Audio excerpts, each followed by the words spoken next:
What's going on, ladies and gents? Gronks of all ages. This is episode 11 of the GRONKCAST. I'm the Indian BT Savage. Whoa! We got not that way, by the way. We're going to get into it later on, okay? It's a reference. It's a reference why. All right, right off the bat. We got the Pilgrim, MAXHITMATT, and then we got the Gobbledygooker, Tom Puppet, and right off the bat, if you're like, fuck, we're 11 episodes in and I want to leave the GRONKCAST, just please, we'll get the reference. We'll come later on. Boys, how we doing? How we doing on this fine week? That's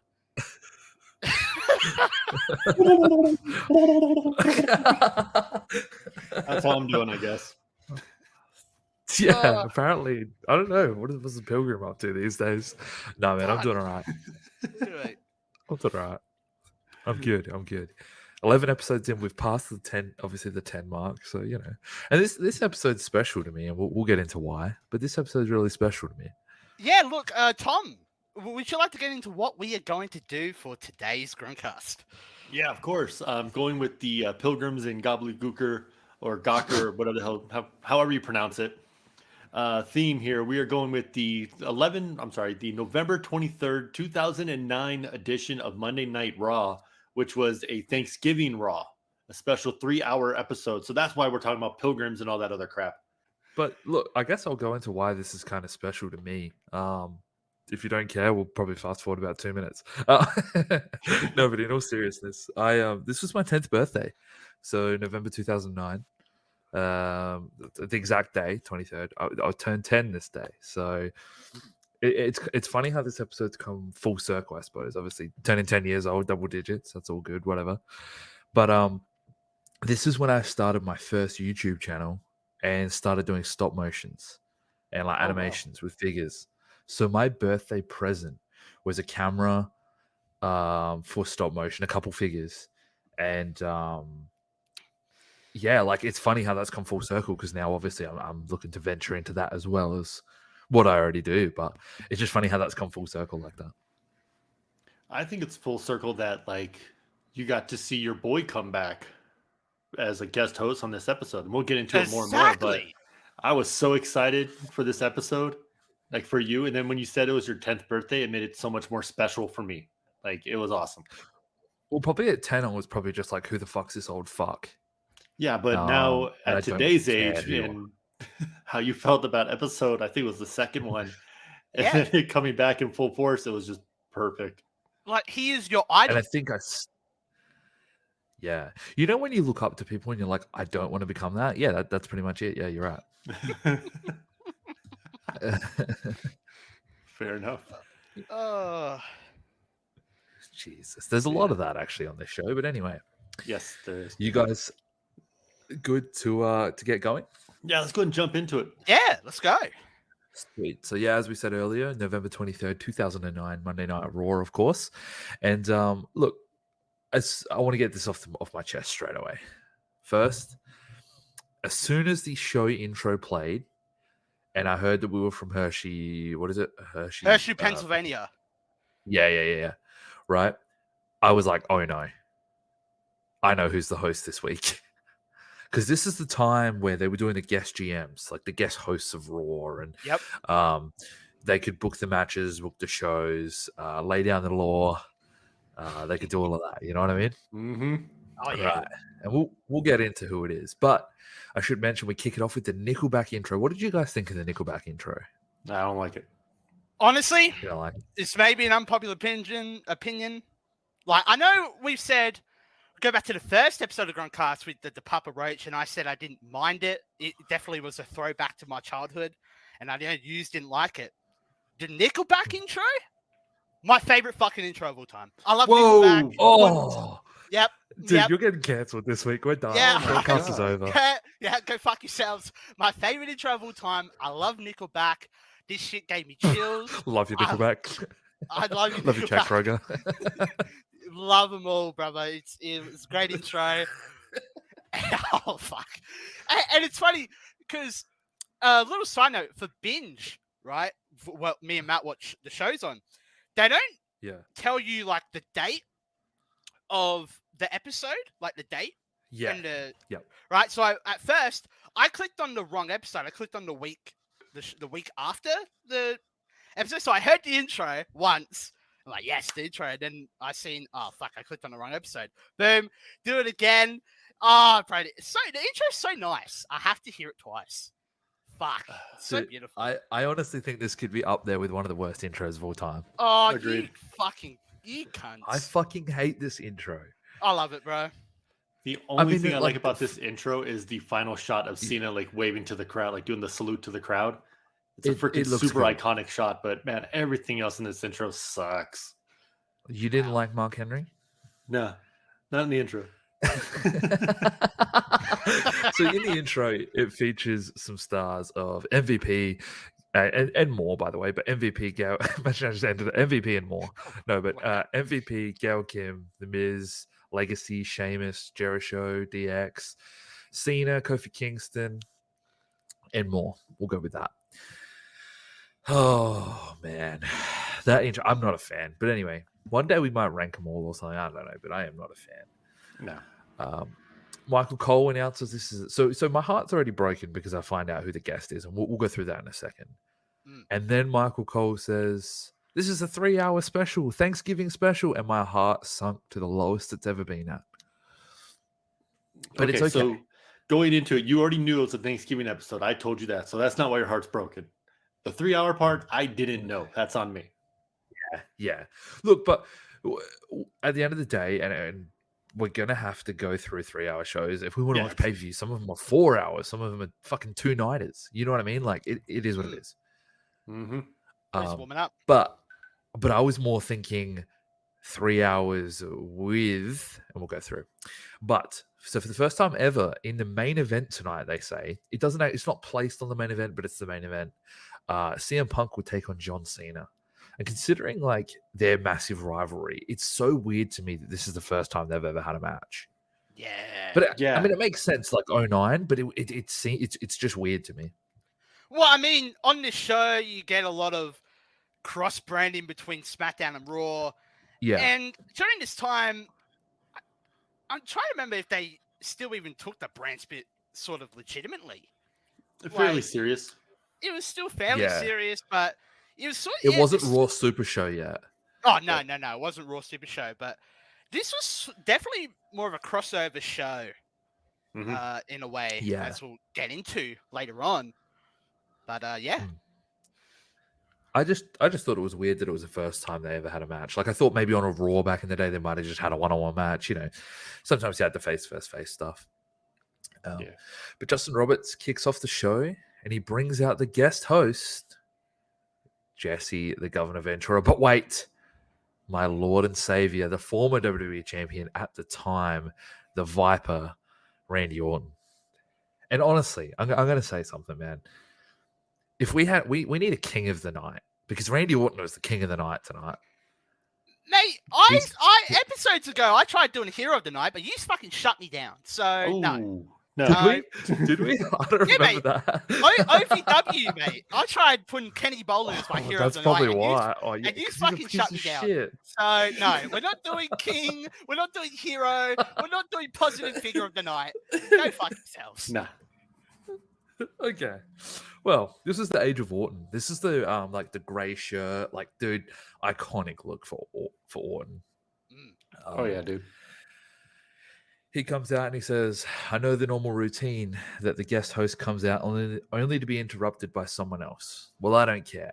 I know that Jesse Ventura has an announcement regarding the WWE title. I also know what my father has told me about him, that he considers himself to be a revolutionary, a radical, someone that speaks his own mind and isn't afraid to break the rules."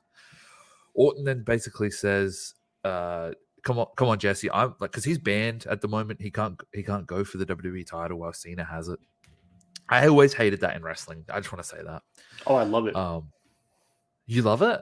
I absolutely love it because that way you don't get the same old match 9 times.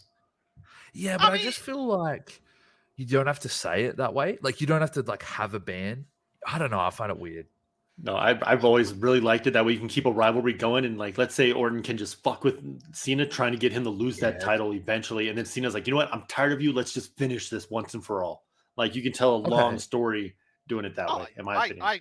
I agree. I think it's a cool step. I mean, even as of right now, I believe like Brock Lesnar is banned from facing Roman Reigns. I think for any world title. I think they had Sounds right. they have a stipulation. I think it's a cool stipulation. And as Tom said, it definitely lends to telling better stories. You tell a long-term story. But I mean, it's Cena and fucking Orton. We've seen the match like 150 times in probably Exactly. 2009 alone. Yeah. Yeah. But Look, I think okay. yeah. No, okay. Okay.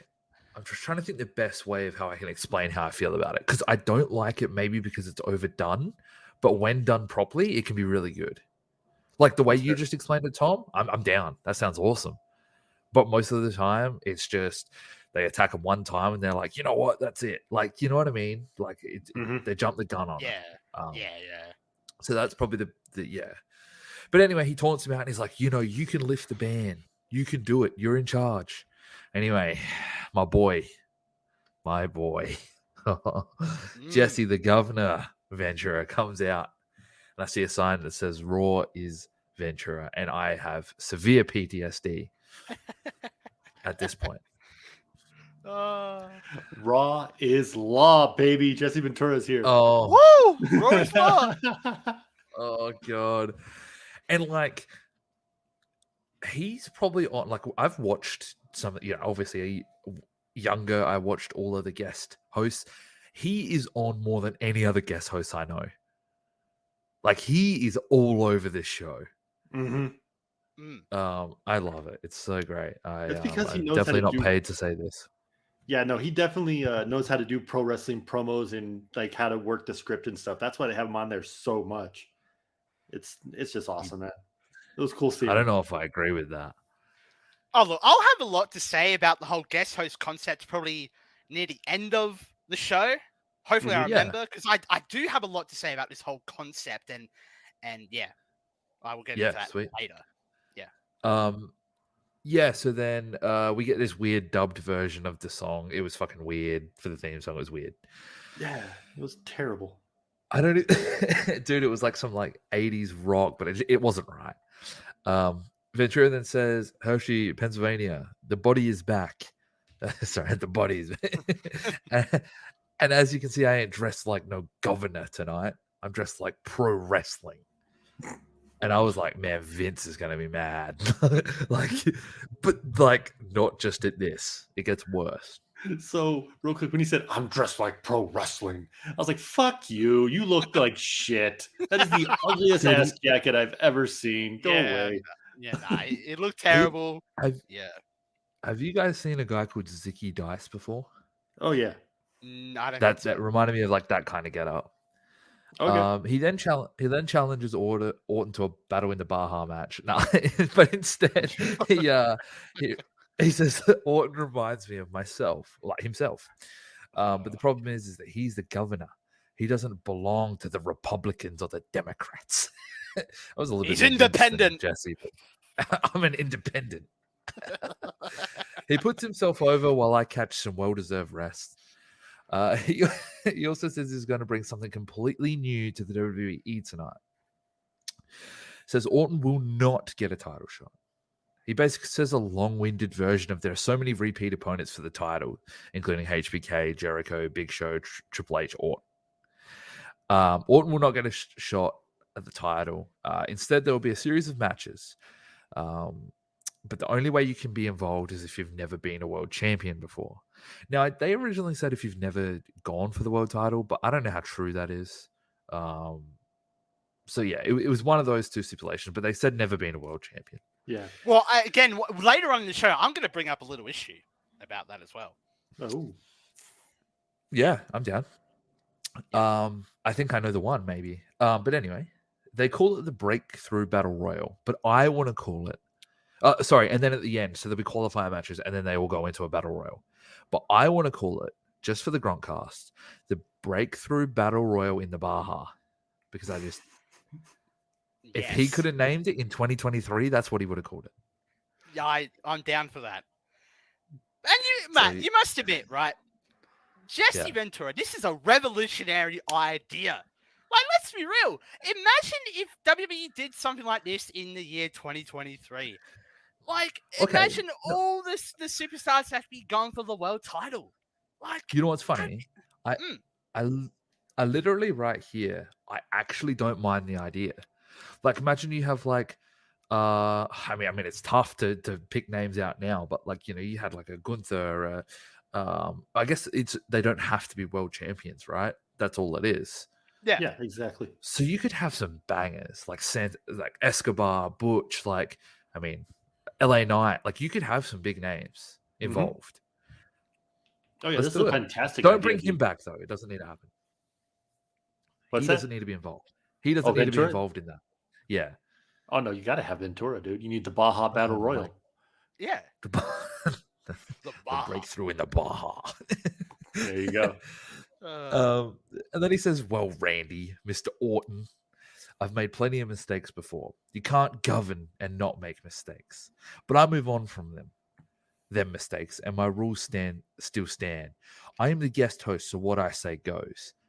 Dude, if he mentions one more time, and we're 7 minutes in at this point, if he mentions one more time about governing, I'm going to shove my fist so far into my face that I don't even know what's going to happen. All right? I didn't know where that was going. But it's going to be bad. It's going to be a mess. Yeah, it will. It's get ready to clean up because it's about to get messy because he's going to say it Legit. about 900 more times. Yeah. My God, the only breakthrough is going to be through my fucking skull.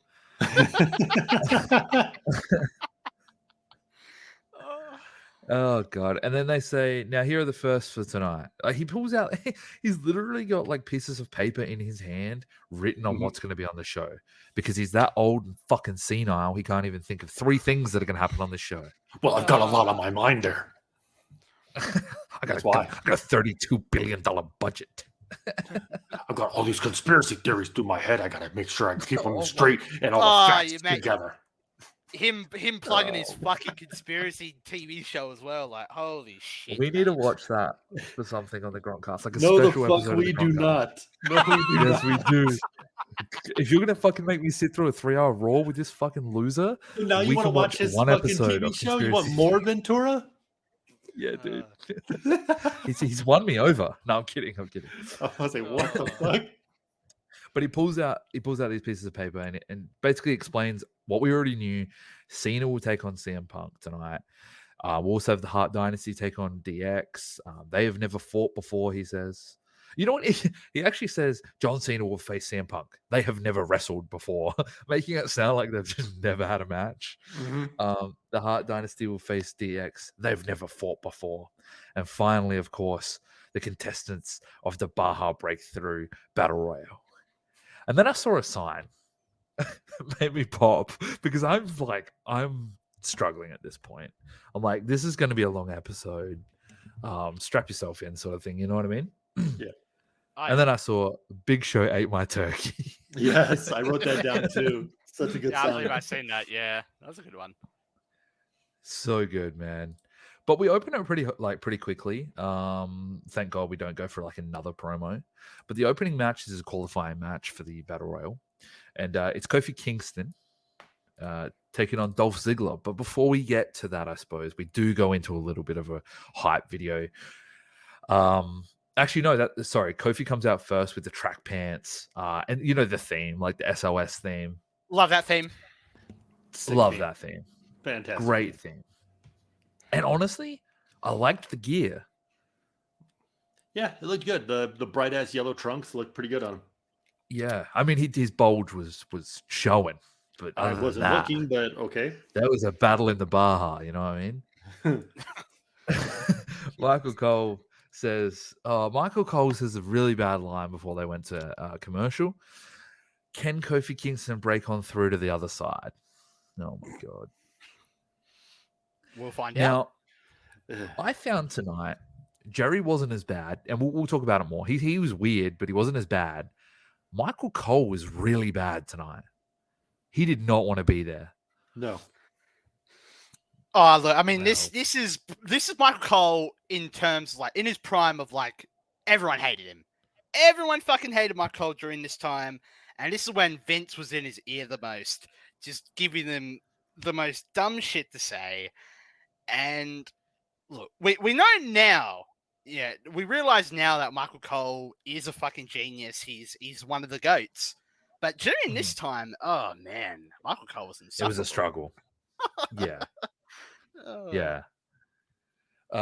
So he says that, and then last week they show a replay of Kofi Kingston and Orton going back and forth. They spill into the crowd. And this is the classic moment where Kofi hit the boom drop through the tech table on Randy Dude. Orton, basically. This was the moment where they should have just given him the title. Let him run with it, man. He was so unbelievably over. He looked like a legitimate title contender. Fuck, man. He was so cool at this point. I loved Kofi Kingston at this moment after the boom drop. Side note, that last Raw that they're showing, it's the famous Raw from MSG in 09. One of my favorite Raws I remember watching as a child. Like, there was so many good things on that show. The main event I remember was the tag with Cena and Undertaker against Jericho against DX. Obviously the Orton and Kofi stuff. Like, there was just so many good things on that Raw that I remember. And again, that just brought so many memories back. It was sick. Hell yeah. I also enjoyed the Melina versus Alicia Fox Lumberjill match on that show. So thanks, BT. It's a 5-star banger. What's not to like about it? How could I forget that, mate? It was okay. Do you guys know what happened first? The boom drop through the table or destroying Orton's car? It would have been the car happened first. I think because Orton had the belt. I think Orton had the belt when the car happened. Yeah. Okay. Because they were feuding for a few months. Like, it wasn't just a quick couple weeks. They were going at it for a while. It was a nice feud. Oh, yeah. Yeah, and then Orton just completely buried him. Yeah. Got that Triple H on him. Yeah. Age of Orton, baby. Kofi's opponent comes out next, which is Dolph Ziggler.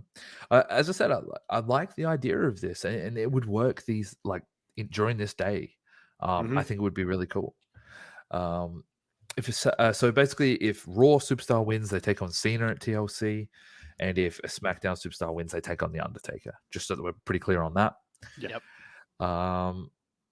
It's crazy to me to look back. Like, if we watched this back in 2009, would we know how big Kofi versus Dolph Ziggler actually is? I mean, I know that we'd see that like every week, but I'm saying like the impact that those guys would have really on this era of wrestling. No way. It felt like, I remember watching around this time. I was like, all right, these are two solid guys in the middle of the card, but do they have what it takes to get to that next level? Like, are they going to let them get up to the Cena, Orton, Batista, whoever else level? Yeah. And it felt like maybe Dolph, but Kofi, I never thought they would. And then after the boom drop, I was like, this is the proof you need. Fucking throw him in there. Yeah. So yeah. I never thought that Kofi would ever win the WWE title, which obviously he does later on. And then Dolph becoming like what, a 2 or 3 time world champion? Like, it's nuts. Yeah. It's crazy to me that Kofi didn't win the belt for another 10 years. I know. Like that. Yeah. But the match kicks off. Dolph's pretty much in control for majority of this match. It is a very short match. It's about 3.5 minutes. So Dolph starts off very cocky like offense, like just pinning him down, real slow offense, and then hits those elbows. He hits about 6 or 7 elbows. Then does the hair flick, the sweat flick, whatever you want to call it, into the jumping elbow. I've always loved that. I think cocky shitbag move. I love it. As a heel, man, that is perfect. And he also used to do he'd have him in like a headlock on the ground, and then he'd like almost do like a headstand as well, or whatever he used to do. Yeah, I remember that. So good. Dude, BT doesn't like Dolph. Good he is. How do you not like Dolph, man? I love Dolph Ziggler. Always like While I've opened that can of worms, I'm gonna go get a drink. Yeah. Dolph, during this time when he first came in, he was fine because he first came in. And I would say I didn't mind Dolph up until 2015, 2016, I reckon. And then Dolph just, I don't know, I just fucking hate him. Like, I don't know why you're still there. You're worthless. I fucking worthless. Worthless. What? Sorry. I'm sorry. What? I'm sorry. No. No, You're making fun of my boy Ziggles like that, man. That's my Dolph- guy. Dolph Ziggler in 2023 is fucking useless. Just go away. Shit. Fucking half the guys in the roster are useless due to the useless fucking booking anymore. Dude. Yeah. So Yeah. why don't I've always had this like thought of imagine Dolphin Impact. Oh, he would have Like killed it. right now. Yeah. Like even now he'd kill it. But like imagine back in the day, insane. Yeah, right after Hogan left, dude, Dolphin Impact would have been just destroying everybody. It would have been some of the greatest matches for sure. Legit. Like working with people like Bobby Roode, Jeff Hardy, that sort of stuff. Oh man. Exactly. Nah, dude, Ziggler's one of those guys that I've always felt were a lot like Shelton Benjamin, where it's like we just don't know how good he really is. And like for whatever reason, he just can't seem to get to that next level and stay at that next level. He's just he's so solid, man. Like you watch a match and you're like, oh yeah, that was a solid, exactly what I expected match. You never have a bad Ziggler match, as far as I can tell. No. Well, I mean, not only that, the guy can sell. I mean, we all know about his selling, so I'm not going to go on about that. His promo is great. His acting is good. His emotion is good. Like, dude, I know you said you didn't like 15, 16 Dolph, but think about that Miz feud, whenever that was. That was around that time. Well, no, I said I liked Dolph up until 2015, 2016. And then Okay. And then it's like I'm just getting sick of fucking Dolph Ziggler. Just go away. I couldn't. But I mean, he hasn't it's not like he's been in a world title picture, so I don't know. Yeah, he's just kind of floating around. Yeah.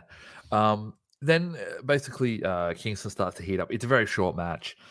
Gets basically agility-based offense, hits the boom drop. He's now looking for the trouble in paradise. Ziggler ducks it. So they're in the top right corner now. And Ziggler tries to hit the zigzag, but no good. Kofi holds onto the ropes and kind of shrugs him off and hits the trouble in paradise. 1, 2, 3. It was really short, man. I was hoping this was going to go like 12, 13. Yeah. Well, these guys have gone 12, 13 so many fucking times on pay-per-view. So, like, there was a while there. I want to say it was around this time where Dolph and Kingston opened every pay-per-view. Oh, yeah. That was solid single because one. they I loved it. Yeah, exactly. It was great. It was such a solid match every time. It would have been from like this time up until like 2011, I reckon. They would have opened. Every and they'd like throw in like R-Truth, John Morrison, MVP. They'd throw in random guys. Always bangers. Yeah. This was WWE's freaking super crazy Little Guido and Tajiri. Any combination of those three is going to start the show and it's going to be amazing. Legit. And just those people that you can fall back on. You know what I mean? That's what they are. Yeah. Current day, like I guess your Rey Mysterio, your Cody, I guess, Finn Balor. Maybe not Cody, but like your Finn Balor, man, you can always like fall back on, you know? See, that's how I feel with Gunther. I think he's the guy that you can just fall back on. He's going to give you a good match, regardless of who he fights. Agreed. Yeah, probably 100%. Even Kevin Owens. Yeah. But you're not going to start the show with Owens. His ass is towards the end. Yeah, you're right in that respect. Yeah. Winner Kofi Kingston. What did you guys rate this one? I'll go ahead and go first. I give it a 6 out of 10. It's exactly what I expected out of these two. Just a quick, short banger of a match. Just something fun, get the crowd hyped up. So I was cool with it. Yep. Okay. Now, this is going to be kind of a theme throughout the night with my ratings here, because I understand what they're trying to do with this show, right? There's going to be a lot of matches because of this whole Breakthrough Baja Battle Royal, right? So I gave this a 5.25. It was all right for what it was. Quick match, Dolph and Kofi getting their shit in, and Kofi coming out on top. I loved. And yeah, not really much else to say there, really. 5.25, solid. Okay. Yeah, I'm exactly on the money with BT. 5.25 for me. Nothing really happened. The boom drop was awesome because in midair he was like, "Fuck it, let's like 180 it at the same time." That's sick. I thought that was awesome. But yeah. Look, nothing really happened, but there was enough where they got their shit in. You know what I mean? So cage match did not rate this one. It was too short. Cage match. Actually, I'm gonna be 100% with everyone here. Cage match did not rate any of the matches on this show. Yeah, none of them have ratings. I looked too. Yeah, Wow. so I've got a overall show rating, but not Mhm. any matches. Easy. So anyway, after that match, Cole they go to the announce table. And Michael Cole says he is grateful. He's thankful. Sorry, because it's Thanksgiving, right? My bad. Also, we don't celebrate this in Australia, so a lot of this stuff, I mean, it makes sense only through TV for me, like what I've heard through TV. Mhm. But he's thankful for being at ringside with Lawler, and superstars throughout the night are going to tell us what they are thankful for. So, firstly, we start with The Miz. Yep. The Miz says he is thankful for the love and the adoration of from the fans and all of that. He says he loves being part of Team Miz. He was thankful for that, being the most dominant United States champion of all time. But then he says he isn't thankful. It was really weird, man. It was one of those promos where like, oh, but actually I'm not, because I just expect that.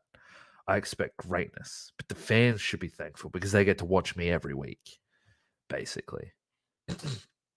Just a weird. Yeah, this is when the Miz still kind of sucked for sure. Yeah, dude, you give it like what, another year, and we start cooking. Yeah, Mm-hmm.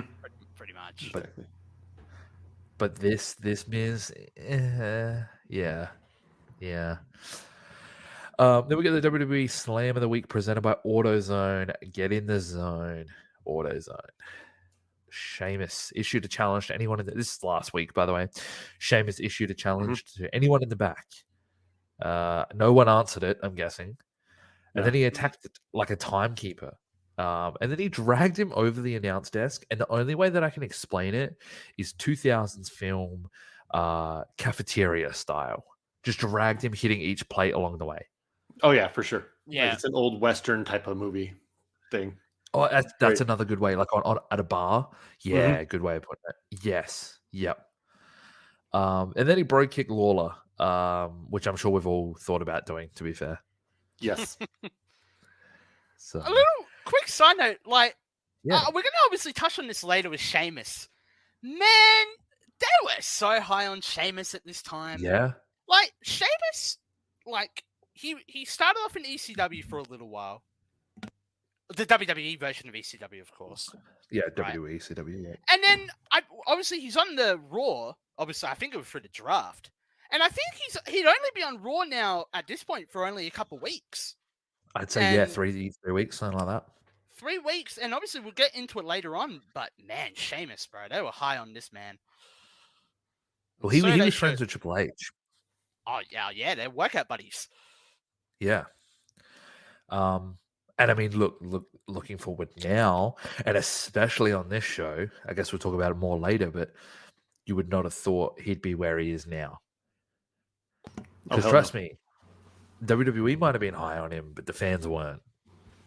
And it wasn't like you're a heel kind of guy. Yeah, they just didn't get it. They're like, oh, look at this super pasty white dude who's just jacked. Like, who cares? You're Irish, big whoop. Like, they didn't, I guess, really understand or get the character. But I was always Yeah. super high on Sheamus. I thought he just total badass. I liked him. Yeah. I mean, there was a point I met him 2016, I want to say. Yes. Nice. I'm glad you're getting into this story, brother. I met him. So he was at a local mall or shopping center. He was fine. He was a good dude or whatever. But like, dude, I remember just like, I guess that was at the time. I think that was Mohawk Sheamus. So everyone was just like taking the piss out of him. You know what I mean? Yeah. It was when he basically just won the belt for that very short period of time. So yeah, it was funny. I don't know. It was just funny. Like, it was cool. He was a cool dude. He was fine. Took a picture with him or whatever. I can't even remember. Got something signed, whatever. But he was fine. And it was one of those things. Like, you legit didn't have to pay. Like, it was put on by the mall or the shopping center. It was kind of sick. Like, I just got to meet Sheamus. You know what I mean? Hell yeah, dude. That's badass. So yeah, there you go. That's probably the biggest wrestler I've met. Cool. Anyway, here comes the Celtic Warrior. He's now out for his qualifier match. Jerry Lawler says, if you can't beat them, have them beaten. Yeah. Okay. I'm pretty that's sure a that's not the same, but it's a saying, so it kind of works, I guess. one made I don't by know. him that night. Yeah, exactly. Like he's just one of those like, well, I can't beat you up, so I'm gonna hire somebody else to beat you. Like, Yeah, I and feel what a it's a, guy to do it. it's a shit heel thing to do. Ted DiBiase used to do it all the time. That's why he had like fucking Andre the Giant in his corner. Yeah. What were you gonna say, BT? Oh, I was going to say, I feel like Jerry Lawler would say that in any sort of context, have them beaten. Jerry, what are you Mhm. beaten? I don't know. You're a horny fuck. Mate. Yeah. Yes. We'll get into that too. And he also, hang on, before we move on, he called Sheamus creepy. Of all people, Jerry Lawler called Sheamus creepy. Yeah, it's very ironic from coming from Yes, Jerry. very much so. What the fuck? But we do find out who his opponent's going to be. It's going to be Finley, and I popped. I'm like, Finley, Sheamus, let's go. Oh hell yeah! I didn't really even know that they ever had a match. But yeah, I was down. Yeah, I was super excited to see Finley, but I hate when he's a fan favorite. Like he's a mean bastard, and that's how I want him to be. Not be like smiling and high fiving kids' hands and shit. It's like, no, you're evil. You're just ruthless. Don't be nice. Dude, even like the stuff back with him with like Rey Mysterio on SmackDown and Batista, and even that stuff was really good. Yeah, Yeah. no, he's great. I've always been a big Finley fan. I loved him in WCW Same. growing up. Like that's one of my dudes. Just a big tough bastard, but I just don't like him super smiley. Ugh. Yeah, it is awkward, especially with Hornswoggle. Oh my god. Mhm. I love you, Finley. I love you, Mean Gene. Yep. The match starts off with an intense stare down. But Finley starts off with some strikes, which I was surprised, man. Look, I'm not gonna lie, going into this, I was like, this is either gonna be a banger or we're just gonna get a brogue kick and that's it. Like I was like, it's gonna go one or two ways. But no, he pretty much kicks Sheamus out of the ring, and then he charges him. I don't even know, like an NFL fucking tackled him over the announce desk, and it looked awesome. I don't think he meant for him to go as far as he did, but I think Finley's one of those guys who don't worry about selling so much, just don't fall on your fucking head. Whereas Sheamus also tried to sell it at the same time. Yeah, exactly. It was like a shoulder tackle meets the pounce, like kind of combination. It was awesome. But yeah, he flew over the announce table, slamming into Lawler and Cole and everything, which they looked kind of pissed afterwards because I don't think they knew he was coming that hard either. No. Yeah, no. I thought Jerry Lawler was going to get a little cheap shot in for fucking revenge. I'm like, oh, Jerry, just he should have. Yeah, that would have been good. Oh, that would have been good too. Like just that little bit of why not. But yeah, Sheamus then sort of hits him with a big kick to the chest, and then hits him with some knees, like grounded knees. Sheamus tries for a pin, but only a 2 count. Finley then starts lighting Sheamus up in the corner, but Sheamus hits a huge shoulder. Like, dude, it was brutal. Like, so Finley kind of ran into the corner, and then Sheamus just fucking rocked him with like a shoulder, elbow kind of thing. It was fucking nasty. Sheamus then sent him shoulder first into the ring post and hit him with a Celtic cross for the 1-2-3. After the match, though, Sheamus is kind of walking up the ramp and he has that sinister look on his face. He looks back at the ring, changes his mind, comes back and attacks Finley a little bit, and then Bro kicks him over the barricade, which was fucking. That was pretty cool, man. It was awesome. It was so fucking good, man. Like, we need more of this shit. Like, just in different spots, man. To build up a heel? Yeah. Yeah. I say just in general, man. Let's see some new shit. Yeah, well, that too. Yeah. Sheamus then stands over a fallen Finley, and I was like, this is so cool. And then I laughed because I seen a sign. So it was a real close up on his face, and he was like, like real fucking angry, whatever. And a sign popped up behind his head. Sheamus is wider than my sign. Yep. That was good. There's also another one when they panned out a little bit. It said Kofi has a bobsled team. I was like, yes, well, kind of racist, but really? okay. I didn't see that. That's awesome. I've seen that one. That's kind of fucked, but all right. That whole gimmick was so weird. It was. Oh yeah. So Sheamus wins. I gave the match exactly the same, man. I gave it a 5.25 for pretty much the same reasons. I mean, it was pretty hard hitting. It was nice, but yeah, I gave it a 5.25. Mm-hmm. Okay. I gave it a 4.45. You know, I'm not necessarily saying like this match was like worse than the last match. It's sort of the same line. You know, it's short. It was hard hitting. And Sheamus looked really good. These two fucking hard hitting brutes, Finley and Sheamus, just doing their thing for a little while, and as I said, Sheamus looked good, and 4.45. Really, not much else to really say there. Yeah, I gave it a 4, man. It was fun to watch. Sheamus looked amazing, looked like a beast, like he was supposed to, but it was just way too quick. I wanted another 3-4 minutes out of these guys just to see Finley get some shine too. Yeah. Okay. I think like definitely would have been nice for some length. I think maybe because I'm like super hot on Sheamus that like I probably gave it a little bit extra. And we do that, man. We're not wrestling analysts that need to go, put our fucking bias aside and shit, dude. We're the GRONKCAST, man. We do things our way. Damn straight. Teddy Long is backstage and he says that he has a lot to be thankful for. He starts to tell us, and then Vicky Guerrero cuts him off.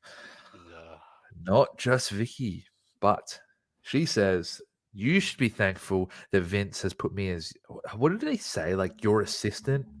Yeah, assistant. Yeah. Yeah. Eric Escobar then says it's always good to have a little eye candy. And then that looks was at Vicky. his fucking name. Yeah, I have no idea who this nutsack is. I have zero memory of him at all. Eric Escobar? I see them on screen. I'm like, my brain was going fuzzy because I think I remember Vicky had some sort of fucking man with her at the time, but the name is fucking not there. Eric fucking Escobar.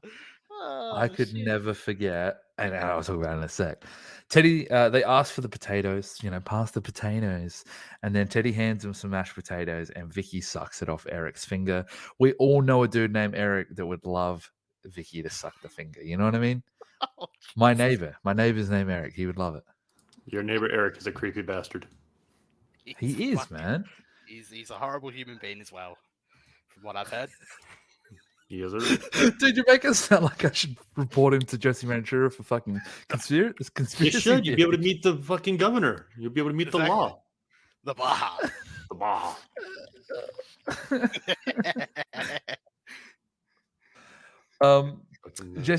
So here we are. Jesse's now, so they cut away from that. And Jesse's backstage and looks at all these past accolades and outfits and, all things like that. Randy Orton says that he is part of a conspiracy. And Ventura says that the owner of WWE is part of a conspiracy, basically. Vince. Like, the whole WWE is a conspiracy, he says. And that Jesse's hands are tied and he laid down the rules, the law in front of people. It's a revolution, and revolution means anew. Jesse says that he likes that Orton retires people the way he does. But don't ask me to break the rules. As Orton walks away, Jesse puts his sunnies back on because it's too bright in that room. Yep. It is, man. His future is shining bright, baby. You got to put them shades on. Oh, man. Dude, just like his whole thing. And I mean, let's be honest, he was kind of like stuck in his time. I completely understand it. But like putting the sunnies back on, God damn it. Yeah, dude, you know why he puts on the sunnies? Because his eyes are messed up from being in the sun too much down in the Baja. The Baja. Down in the Baja. My retinas are burnt from the Baja. I mean, fine. This one, we think Jesse Ventura's bad at SummerSlam 99 that we covered. 99. This is 09. 10 years fucking later. And Jesse's still being the same old Gronk that he is. Honestly, though, did you think he would change? Oh, no. Why would he change? Of course not. Exactly. It's who he is. It's who he's been his whole entire life. Mm-hmm. Like, come on now. Oh, man. All I'm going to say is I wish I was Theo Von that day. But anyway. CM Punk and Cena time. Our main event already. Yeah. Quick episode. Do you think that this? What would they have hit here? They would have hit the hour mark. So I think Yeah, it was they're about trying the to hour mark space at this out, point. trying to space out their matches. Because obviously then DX would have been like the hour 2 main event, and then the actual main event hour 3. Is that that's kind of how I looked at it? Maybe. Yeah, that's about right. Yeah. So CM Punk comes out. Guys, can you remember when Punk was actually cool? And I'm not trying to like start that like Punk versus Elite or any of that bullshit. I'm just saying when you didn't have to think about, oh, but he's done this, but he's done that. When you could just straight up say Punk was fucking cool. I still feel that way. I don't give a shit. Like, I like Punk, don't get me wrong. But like just sitting there and going like, oh, but he did this and then he left for this long and he said that. Like, I think for me, I've always been a Punk fan, and you know, someone I'm gonna cop shit for this. Remember when there was like the huge like talk of who was better, Daniel Bryan and Punk? There was always that talk, right? Yeah. I was always a Punk guy over Daniel Bryan. Yeah, same. So I'm a massive Punk fan, but I remember this being one of the really cool times of Punk because we saw all this potential, but it wasn't the summer of Punk yet. No. Well, I mean, this is Punk's real coming. sort of breakout year in a way. Because, like, Yeah. I know in 2008 he won the Money in the Bank for the first time. He won the world title. But that world title reign, his first one, it didn't feel That was a trial special. run, dude. It was a trial run. Yeah. Like, he wasn't really the main event. Yeah, he was still stuck behind Cena and Batista and Orton and shit. He was still doing like matches. His best matches in that was what, against like JBL? Yeah, something like that. You know and what I then mean? he wins Money in the Bank again, and he does the cash in on Jeff Hardy. He does the heel turn, and like this is like Punk as a heel on SmackDown now. He's truly like the top guy on SmackDown. And Yeah, this it's is like him good- and Taker. Yeah. Yeah, and this is good shit, man. I remember this stuff. Punk was really hitting his stride back then, and as you said, this is before Summer of Punk. So, yeah, This is probably my favorite era of Punk. This is just before my favorite because this is like he's building the foundation for the straight edge society right now, and like right when he starts the full blown SES, I'm all in. Like that's my dude. Yeah, I'm including that in it. So yeah, Okay. you and I agree. Yeah. But yeah, no, I've always been a big Punk guy. But it was like what I mean is just like no strings attached, no like, oh damn, he didn't get booked right here, or oh damn, he should have main evented that. Just like flat out, just like the dude. That's probably the best way to explain it. I was like, man, I miss that. You know, you had the iconic black shirt, the CM Punk hardcore. It had like this hardcore on it. Such a good shirt. Dude, and This Fire Burns by Killswitch Engage. Yeah. I like Cult of Personality, but this just, I guess it fits. Okay, I'll say this. Cult of Personality really fit him coming back and that whole run. And then I think this really fit this run. So I think it makes sense. Yeah, it's hard to put one over another, but I do like this theme a lot. Oh yeah, dude. There are two different eras of Punk. Like you have the Killswitch song where it's like this is him coming up and becoming like what he is. And then once he switched over to Cult, that's like, all right, now I'm the main event. I'm not going back. I'm your top guy no matter fucking what. Yeah. So yeah, hearing this one, it was just like, oh fuck yeah, I love this track. Just the first, like the very beginning, like it's fucking amazing. Dude, the song is so fucking good. I still listen to it to this day all the time. Dude, Killswitch in general. Like so good. Punk says he seems everyone is talking. Seeing as everyone is talking about what they're thankful for, Punk says, "I'm thankful for being straight edge. I'm thankful that it makes me different, and that basically he wouldn't want to be anyone in the arena." Punk then cuts a promo on Thanksgiving dinners and desserts. The only reason that people stuff their faces and then take antacids on all this shit is because they're fat and gluttonous. It was so good. It's like you're gonna take these antacid or whatever the fuck, and you're gonna feel better. So what are you gonna do? You're gonna have dessert because you're fat. Like I was dying, dude. I was laughing so fucking hard. It was great. I just want to say, Punk Punk basically called them fat bitches. Just saying. Just saying. Okay, Wow. but he didn't say fat bitches. He said they're fat and gluttonous. He was worried about their health. You were just being rude. Exactly. We're going to keep bringing this up every It episode. wasn't me. It was Jim Ross. No, it was you. It was you. It was 100% you. But BT doesn't like Dolph Ziggler, and he started the show off saying literally the first 5 words BT said were worse than me saying what I said. No, But anyway. no. It's context, brother, and we'll get to it soon. All right. So was mine. JR said it. So this Thanksgiving, you have 2 choices. You can be like CM Punk, or you can continue on being your lazy, drug-consuming self. As much as I loved this gimmick, looking at it in hindsight, you've got a heel guy who hates people taking drugs. Yeah, you got a heel guy. Like he's a bad guy for wanting the people to get healthy. Legit. It's fucking hilarious, dude. It's so good. But he plays it off so well. Oh yeah. The best at it. Punk says, John Cena, through these sober eyes, I can see you, and does the taunt. And I was like, that was awesome. Such a good line. Banger line. Mm-hmm. So good. Then they show Art of Dying, Get Through This is the Survivor Series song of 2009, which was literally the day before. Yep. Good on them. They played about 4 times through the night. Not a bad song. That's all right. CM Punk wrist rolls. You know the CM Punk wrist rolls. We all know it as Cena's music hits. And man, I was hoping we were going to get, the yellow and green and black shirt Cena from 09. Mm-hmm. Yeah. I liked that shirt. That's all right. Instead, we got fucking orange shirt Cena. Oh my God. Yep. I love Cena, man. I love Cena. I don't even care. And I'm not going to, I like Cena, all right? And I'm going to cop shit for that, and I get it. Orange Cena, that ain't my dude, bro. Ugly ass orange shirt Cena. Fucking.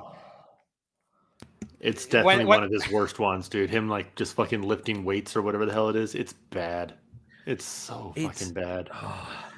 You know what? And I know that they went through that run of where they had the different colors. The purple, I didn't mind the purple. Purple's my favorite color, keep in mind. But the orange, dude, was a fucking eyesore. Yeah. I like the color orange in general, but yeah, this shirt sucked. It was bad. Yeah. I like orange too, man. But yeah, that wasn't it for me. Looking like a broke-ass Denver Broncos fan running out there. It was awesome. Yeah. Some lady is screaming in the front row, bouncing up and down. And Lola literally goes, "Woo, woo!" Yeah. Oh my! I don't think Lawler wanted to be there either, and he was just trying to get fired. He was weird tonight, man. Not even bad weird. I enjoyed it. I enjoyed Lola tonight. Punk then throws this t-shirt at Cena, and Cena kind of grabs it and raises. You know what? Say what you want about Cena. He was always good at working the crowd. Mm-hmm. He lifted up his shirt and showed people. Some people cheered, some people booed. He then threw that down and then put his shirt off. It was a really cool exchange. Oh yeah, it was great. Punk's wearing the black and pink gear tonight, dude. That gear's nice. It's sick, man. Very shout out to the Hitman type of thing. Yeah, definitely Bret Hart influence. Yeah. It looks sick. I loved it. Yeah. Big shoulder tackle between both men to start the match off, but both stayed standing. But then Punk was like, oh, fuck. Yeah, that was so fucking good because it's like, yeah, I can go with you. Shit, no, I can't. It was so good. Told such a good story with just a little 2-second thing. And they were good at that, especially them two. They had some really good chemistry. You know that Cena's that powerhouse, impactful kind of guy, and then Punk's going to be a technical guy, wear him down, that sort of thing. And they played into that really well, and they do every time. Oh yeah. So yeah, I really enjoyed that. Then Cena hit a running bulldog. So he kind of threw him into the turnbuckle. He came out and did a running bulldog. It was fucking awesome. Oh yeah, dude. These two, they're fucking killing it, man. Like you said, they had such good chemistry, and for this being their first time ever wrestling against each other, it was nuts. They shouldn't be this comfortable with each other. at all. No, that's right, dude. It's like having I mean, I was going to say a Cena and Edge match. Like, they should be having those caliber matches. They've wrestled that many times. You know what I mean? Oh yeah. Yeah. Then Cena, so Cena then throws him into the ropes, sort of like Irish whips him, brings him back, and goes for a drop toe hold, obviously trying to get the STF or the STFU. But Punk rolls out of the ring and escapes. And I was like, even that, just the little things of like, I'm not going to get caught up in this, but completely like, it was the way he like scurried out of the ring. It wasn't just let me roll out. It was like it was an actual scurry. He was scared. Yeah. It's just, they really did the small things in this match. I really enjoyed this match. Punk then looks so I think we went to commercial at that point, and Punk's like slowing the match down. He's kind of got him in like I don't even know how you put it, like a head scissors, I guess, like a grounded head scissors kind of thing.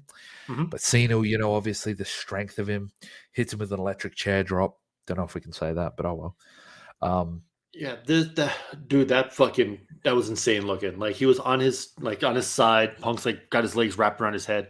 And then he just kind of rolls over and then slowly stands up with a grown ass man on his neck. Like I'd struggle to do that with a fucking child on my neck. Yeah. So for him to do it like that, the power is just fucking insane. Absolutely insane. I watched I think everyone's seen the clip. CVV. Chris Van, what is it? Chris Van Vliet or whatever? Vliet. Mm-hmm. Anyway, and he's talking to Big Show, and he's like, "Who's the strongest person you've ever worked with?" And he said, "John Cena, hands down." Mm-hmm. And dude, it's hard to argue, man. The dude had a Big Show and Edge on his shoulders. Yep. Oh yeah. He was stacking people, man. He did it with like Cody Rhodes and Ted DiBiase. Like he's done it a few times. Mm-hmm. Punk then hits like a out of nowhere kind of clothesline. Like Cena goes to walk up to him, but like I guess he was like not playing possum, but just gets up and just like we would call it shirt fronts him over here in Australia. Just a big clothesline.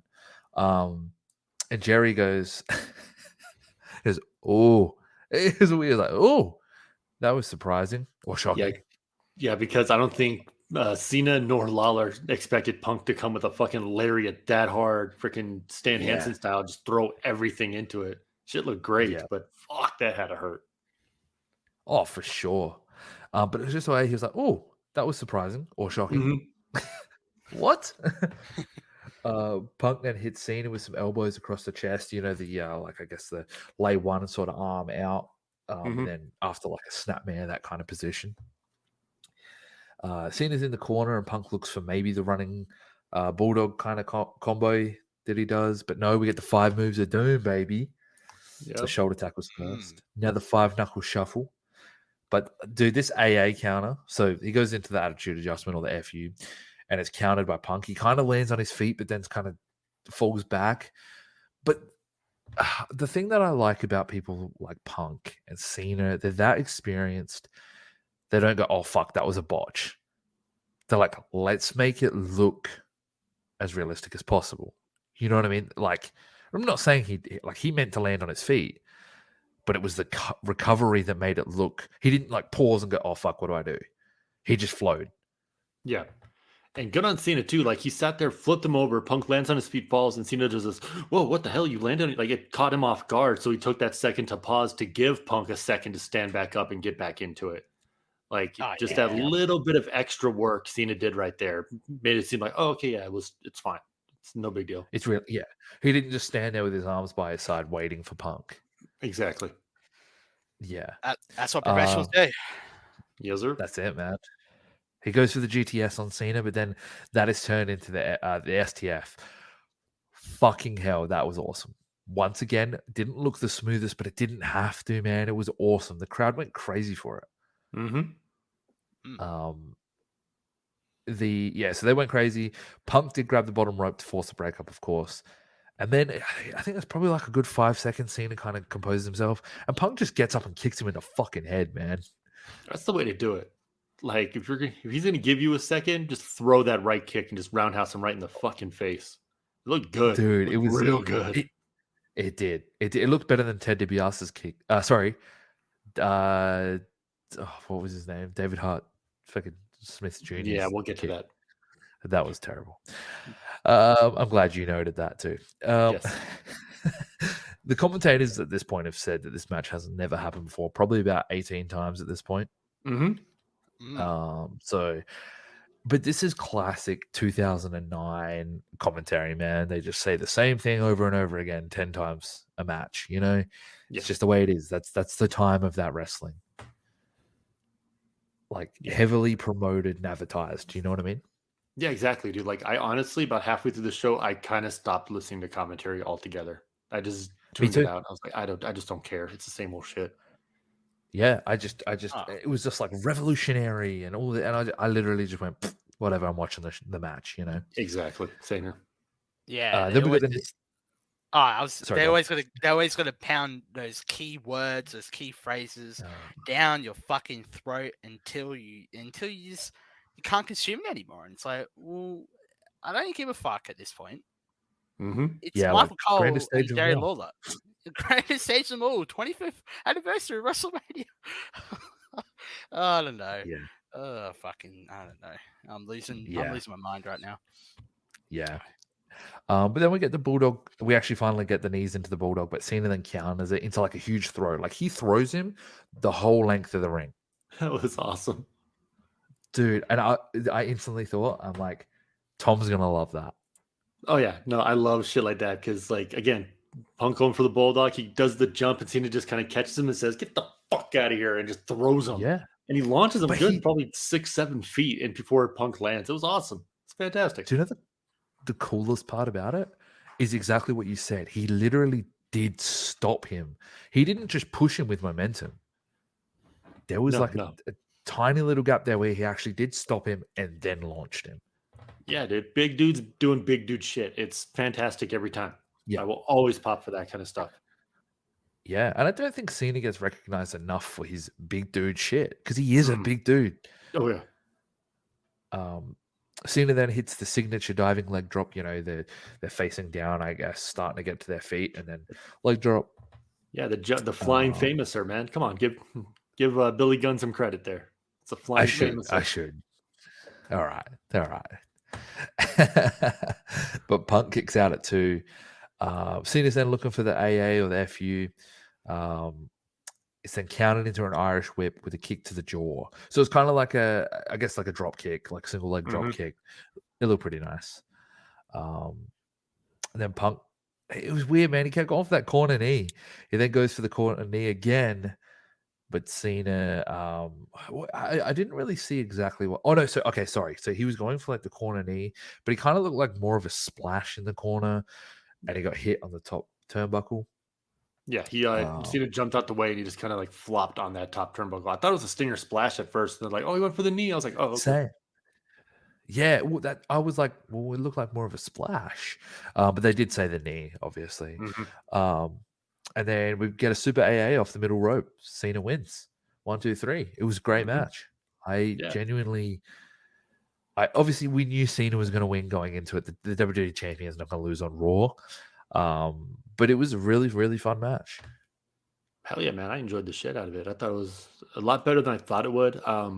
It went a little slow in the beginning for me. Like I liked some of the stuff, but compared to the last couple matches that were real quick, I was like, okay, come on, guys, let's get it going. But obviously, the world champion's gonna get more time. But the match overall, I really enjoyed it.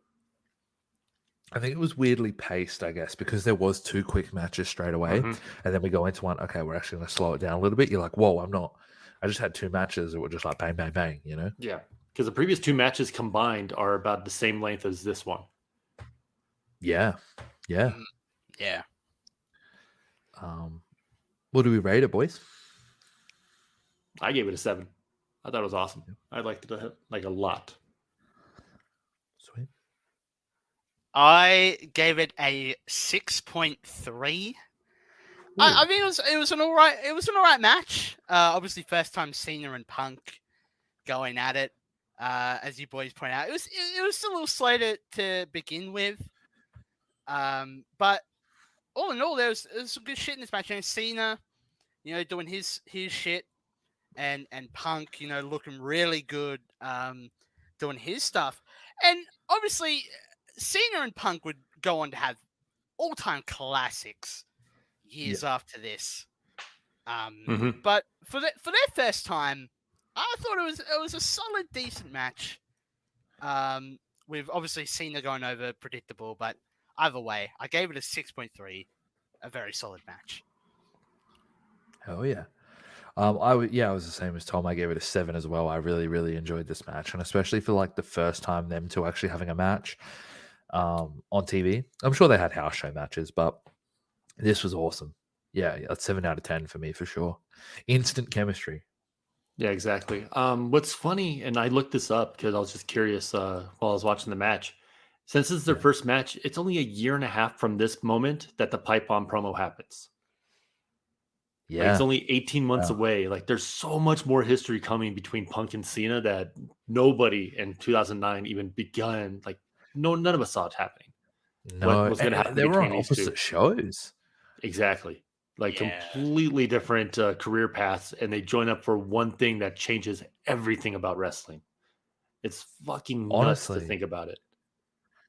Well, you think about like, I don't want to. This might be jumping the gun a little bit. I might be going a bit too far ahead of myself. But in my opinion, the indies were big. Don't get me wrong, but that pipe bomb promo opened a lot of people's eyes to wrestling. Yeah, it opened my eyes, man. Yeah, I was like what, 11, 12 at the time, and that's when I started checking out other promotions. Because I jumped online and I was like, what do people think about that promo? And then that led me to watching like New Japan. I'm not saying they're an indie, but you know what I mean. PWG, stuff like that. Yeah, you start looking up all the other. I can go take my things over to New Japan. I can go to Pete or whoever. And I was like, who the fuck are these guys? So you wanted to go look and see what is this stuff. Yeah, it definitely opened up a lot of smaller companies to a much bigger audience. For sure. Fantastic. And I mean, they even did that when talking about like Punk did it.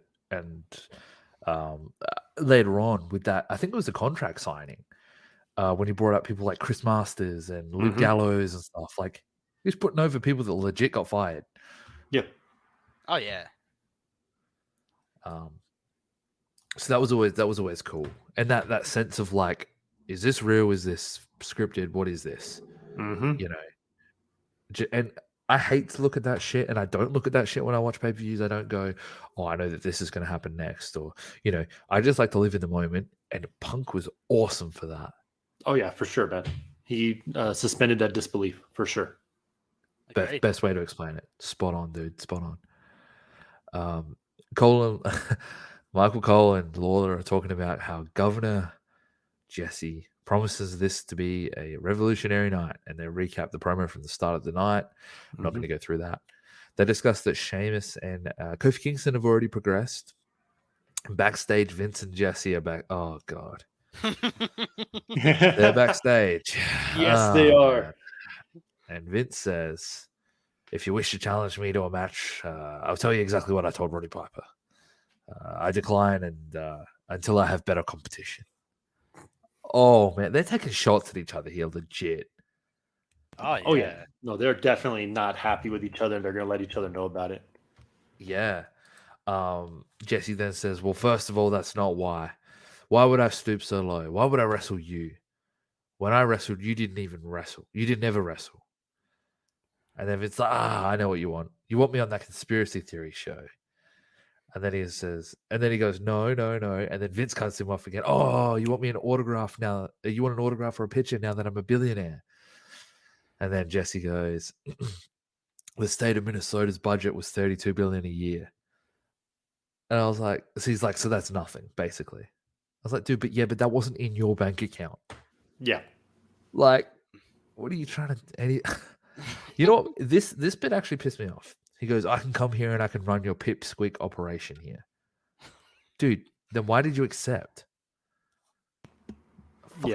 Fuck him and everything he stands for. He only showed up on Raw to promote his show to a much wider audience because he's like, I can make these stupid wrestling fans do anything I want because I'm a wrestler too. Yeah, but like I can run your pipsqueak 2009, brother. promotion. Yeah, I'm just gonna be the guest host of Monday Night Raw for 1 week. That's me running your pipsqueak fucking promotion. Hey, Yeah, honestly, yeah. look at the fucking matches he set up, man. We got this Baja Battle Royal. Like, it's awesome. Oh, dude, that is fair. You know what? Good on him. true. Yeah, you know what? Yeah, you're right. But then again, about 10 years later, let's say, maybe not 10 years, actually around that time, was Vince much better? Anyway. So he says, this is a throwback night where we go back to our past. I'm going to do with you what your father did with you. Your father had such little confidence in you because he didn't believe in you. Dude. If you saw, What the if you go back and fuck? watch this, go back and watch Vince McMahon's face. He has this "you motherfucker" look in his eyes, and I was fucking crying. I was laughing so hard. I was like, Vince McMahon is about to murder Jesse Ventura live on Raw. Oh yeah, I wouldn't have cared. So funny. He was ready to shoot on him, bro. Put him in a headlock, ready to beat the shit out of him Oh, live yeah. on air. And I'd pay money. Jesse knew he could get away with it too. It's like you can say anything at this point, and I was just laughing. Yeah. Oh yeah, no, Dude, it was I'm surprised great. that they didn't So do good. like Randy Orton attacked him backstage and Jesse's not here for the rest of the night after this.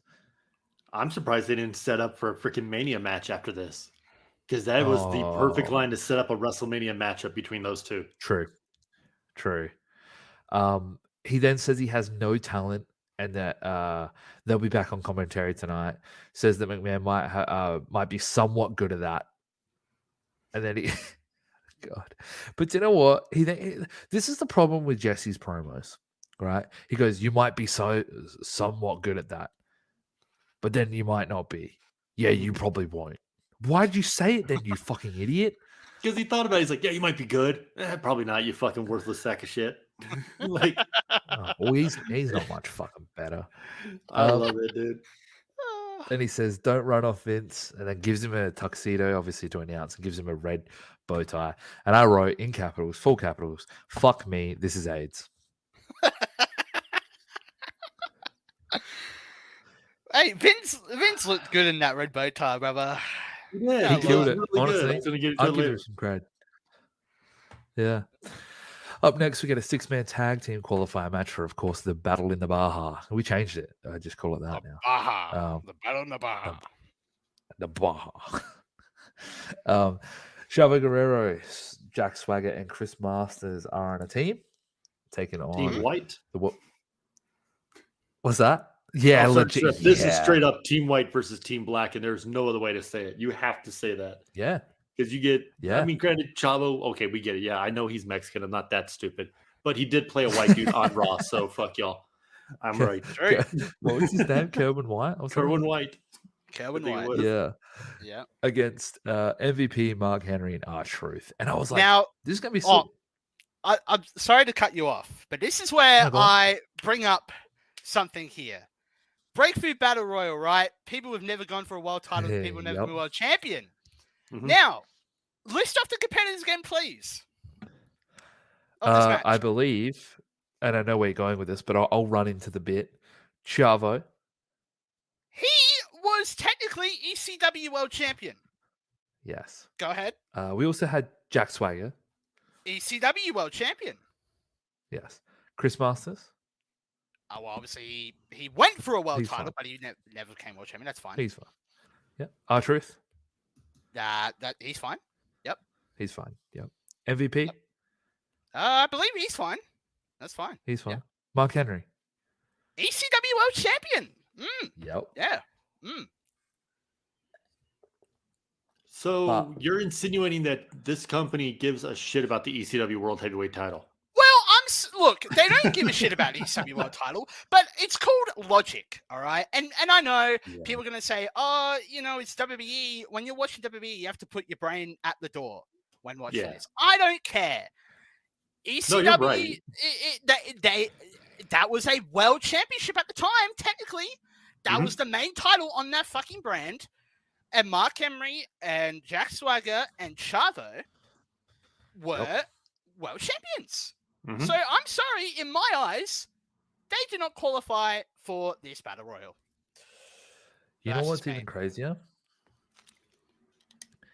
that less than a year later, Jack Swagger becomes World Heavyweight Champion. Uh, He wasn't even in this. It felt like he wasn't even fucking in this match. He was in there for, this match was short as hell, but he was nothing. And then he just becomes a world champion. yeah, wins Money in the Bank, cashes in Yeah. 5 days later, and has one of the On most Jericho, right? on Jericho, and has one of the most forgettable world title reigns of all time. Yep. And it took Mark Henry another 2 years to get the belt. It's fucking stupid. Yep. So yeah, I was like, this should be cool because I like all 6 of these guys. Swagger and MVP kick it off, and they start with some chain wrestling, mainly done by Swagger, of course. MVP then starts to take control, but Swagger tags in Chavo, and they look for a double axe handle type move. I guess Chavo's on the top rope looking for the double axe handle, but MVP kind of catches him and goes to put him into like a belly to belly, and he does, but Masters tag Chavo in the back while they do that. Bit of back and forth between, I guess, Team Swagger on MVP. It was kind of mixed between all 3 of them. And then Masters hits a power slam and looks to slow it down. Okay, so right here. Yeah. Yep. I know something. Masters hits that big power slam, body slam. He slams him down, then he goes, oh shit, what next? Like he looks so confused, like he forgot everything about wrestling as soon as MVP hit the mat. And I was just like, yep, that's why you're at where you're at, Masters. Yeah. And I like, dude, I'll admit the best thing that ever happened to Chris Masters was the Indies. He's good now. Oh, he's great now. Yeah, he definitely was in a spot that he didn't belong in. And I think he's even admitted that, where he's like, I was too young for where I was. Yeah. If he went back now, or maybe, not now, but, even 10 years ago, much better off. But, it is what it is. I have a feeling BT disagrees. No, I agree. Okay, I thought I heard you just go, take a deep breath and not. No, that was actually me fucking yawning. I apologize. Oh no, you're good. Sorry, I didn't mean to call you out. I was like, oh shit, he doesn't agree. No, I understand. Just Ventura was on the show a lot. Mate, the Baja can never fucking bore me, brother. You already know. Oh god, the boring bedlam in the Baja. Anyway, that piece of shit. Anyway, we'll get to it. Yeah, the crowd are getting behind MVP, who then hits a clothesline and tags in R-Truth, who starts to obviously do all his signature moves like the dancing and the splits and the fucking cartwheel kind of shit. This is crazy. Truth is the man. No one can tell me otherwise. And do you know what Jerry Lawler says? No, I didn't. I was already tuning him out. No? Okay. So he's doing all these dances and he goes, this guy's a little bendy. Oh, god damn it, Jerry. What the fuck, man? What the fuck did you say to me, you little shit? Like what the fuck? My Jerry. I feel like he says that to a lot of fucking people. Gerald Lawrence. God. Mark Henry then throws Chavo over the top rope onto Swagger. R-Truth hits the lie detector on Chris Masters and gets the 3 count. Yes. Cool. I forgot that it was called the lie detector. I couldn't remember if that one was Truth or Consequences or whatever it is, or the lie detector, but it is the lie detector. I don't know. I wrote down Truth hits something cool on Masters and wins. That's all I put. I know what it is. I've seen that was his finisher, was a little spinny elbow forearm thingy, but I was like, I have no idea what it's called. It's just cool. Yeah. That every time he never hit him, but it still looked cool. Yep. Exactly. Oh yeah. Then again, if you can use the overdrive, I'm sure you can use that. Yep. Honestly, this match sucked. But the only good part about it was R-Truth dancing and killing it. So I gave it a 3.5 just for that. Okay. I gave it a 3. Just this match, like you said, it sucked. I liked all 6 guys in the match. It's just they were like, just go out there and do something, make sure the black dudes win. And that was it. And nobody had any idea what was going on. It sucked. I gave it a 4. It is what it is. quick match. I guess the right guys won. Yeah. I'm trying not to be controversial. Well, No, let's right, guys. see. Yeah. What are you trying to say? We'll do it this way. We'll do no. I got an idea. Okay, so based on your logic earlier, with only world champions allowed, and we have 3 guys in this match that were former world champions at ECW. We got 2 guys on one team that were former champions, 1 on the other team. So by numbers alone, the right team would be the MVP Truth Mark Henry team to win, to move on. So BT, the way you said the right team won, you're correct. Yeah. With that logic. Yeah, you saved me there, Tom. You saved me, and the right team won. This was kind of forgettable in my eyes, but I gave it a 4. I wish I forgot about it. It is what it is. It is what it is, exactly. You know the problem with wrestling these days? The forgettable shit is the good stuff, and the stuck in your brain stuff is the bad stuff. True. Truth. And I think it's because of things like Twitter and stuff like that, you know? Oh, yeah. Social media will highlight all the bad shit, and you'll see it 100 times over. Yeah. I agree. Dude, But even speaking of sometimes bad stuff. Oh, sorry. Sometimes, no, this is great. But I'll even fall into a trap of watching a show and then going, oh, I liked that. That was like a, let's just say an 8 out of 10. And then I'll go on Twitter and I'll go, oh, was it? Oh, fuck. Maybe it wasn't that good. No, screw that. My opinion is my opinion. If I liked it, I liked it. I don't give a fuck what other people think. Yeah. But I think we can all get, even when you're really proud of something, and then everyone's like, oh, yeah, cool. You start to go, fuck, is it that good? It's like that sort of thing. You know what I mean? I got you. I get what you mean. Yeah. I try not to, but I definitely have in the past. But speaking of shit, DX are backstage and talk about Survivor Series and how Tom and I's man, HBK. Dude, real quick, when this thing opens up, it's Triple H staring at the side of the face of Shawn Michaels. And when I saw that, I was like, that's how Matt is staring at his camera, looking at me, knowing that Jesse Ventura is going to be on this show for 3 fucking hours. Like the hatred Triple H had in his face is the same that you had glaring at me. And it made me laugh very hard. I wanted to do a cane and fucking electrify your testes, mate. I was not having it. That's awesome. They were talking about Survivor Series and how Sean hit the Sweet Chin music on Triple H to start the match. If no one's seen that match, great match. Go check it out. Survivor Series 2009. Really good match. And honestly, I watched that live. And I remember the Sweet Chin music to kick off the match. And that was shocking. Oh, yeah. I was at a... you knew at some point they were going to face off. But yeah, you didn't think it would be like that. Yeah, no, I've told this before, where I would go to a bowling alley bar type of thing because they would have the pay-per-views there, and that's where we would watch it. And there's 25, 30 of us, not a huge crowd, but big enough to really get into it. And when the bell rung, and then all of a sudden Shawn Michaels just Sweet Chin music's Triple H immediately kicks him out of the ring. The whole bar was like, "What the fuck?" It was crazy, and I'll never forget that moment until the day I die, man. It was so good, dude. And I'm not a Shawn Michaels fan, and I know Tom, you're not either. But that was a really cool moment. Shawn's had many cool moments. Don't get me wrong. I'm just Shawn Michaels then says, I know what you're thinking, but you got to remember, I've got that dodgy eye, and I was aiming for John Cena, and I popped at that, man. It did make me laugh. I laughed. That shit was great. That was absolutely fantastic. That's a valid. And then it reminded me. Yeah. No pun intended.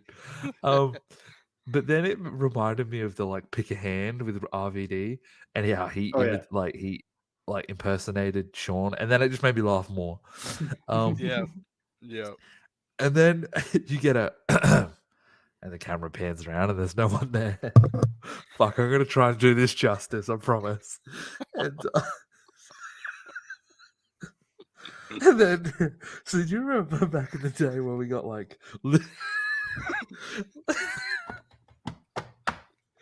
little boogeyman, the little cane and stuff. Yeah, the little minis. Oh yeah, Anyone remember? the little minis. right. Yeah. Right. So we basically had one of them, except it was Agent 47 from Hitman. Oh my god, we did not get a Hitman mini. Jesus Christ, man. We did. And then he had the barcode and everything. Oh shit. I didn't even write that down. It was just a bald little person in a suit. It wasn't a mini Hitman 47. It was Agent 47, bro. Oh, they're promoting Blood Money or whatever game came out at the time. Someone needs to make a fucking meme of that, please. I need to see it. Oh shit. And then I don't know, he has an envelope in his hand and he also has a coin and some like wire, you know what I mean, choke people out. But anyway, he gives Shawn Michaels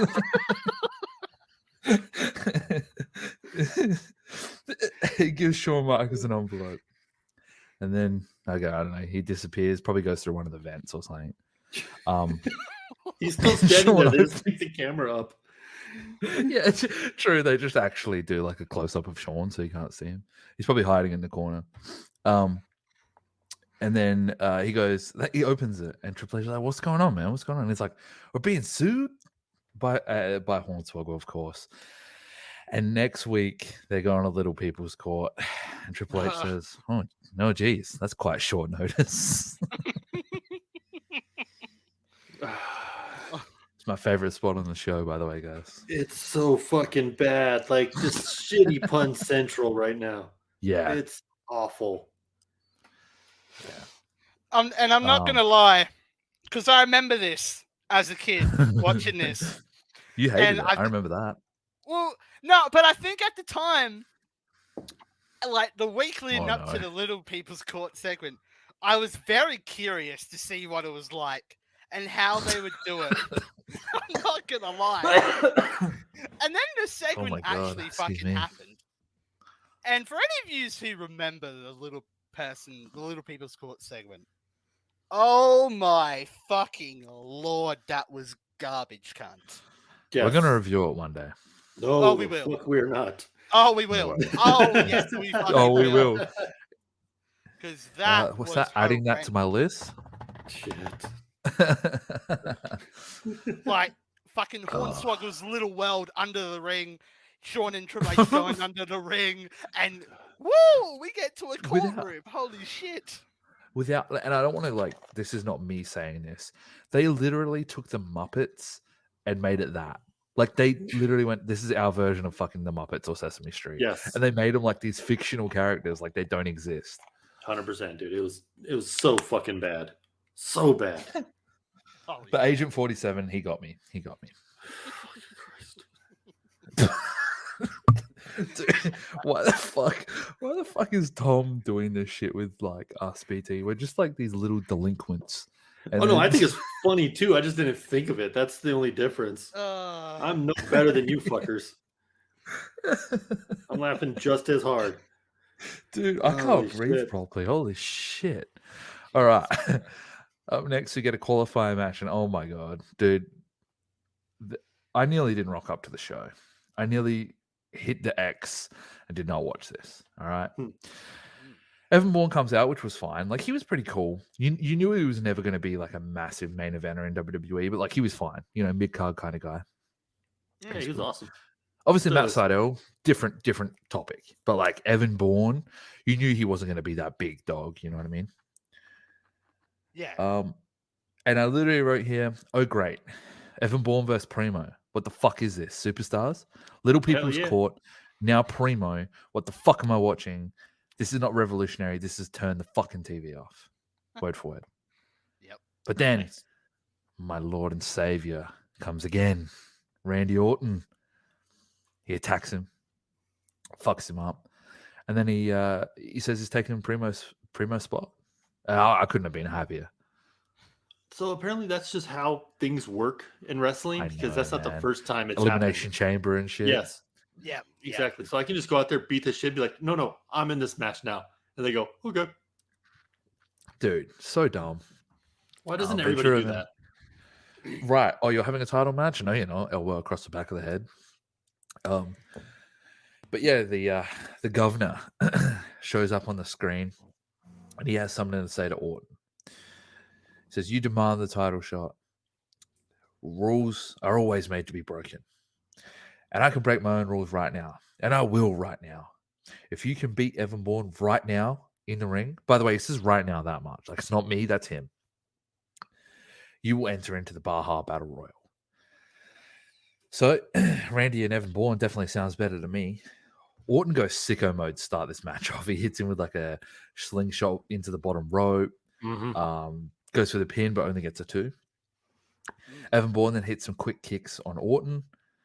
Wait, did I say Evan Bourne then? Yeah, fuck. All right, we're good.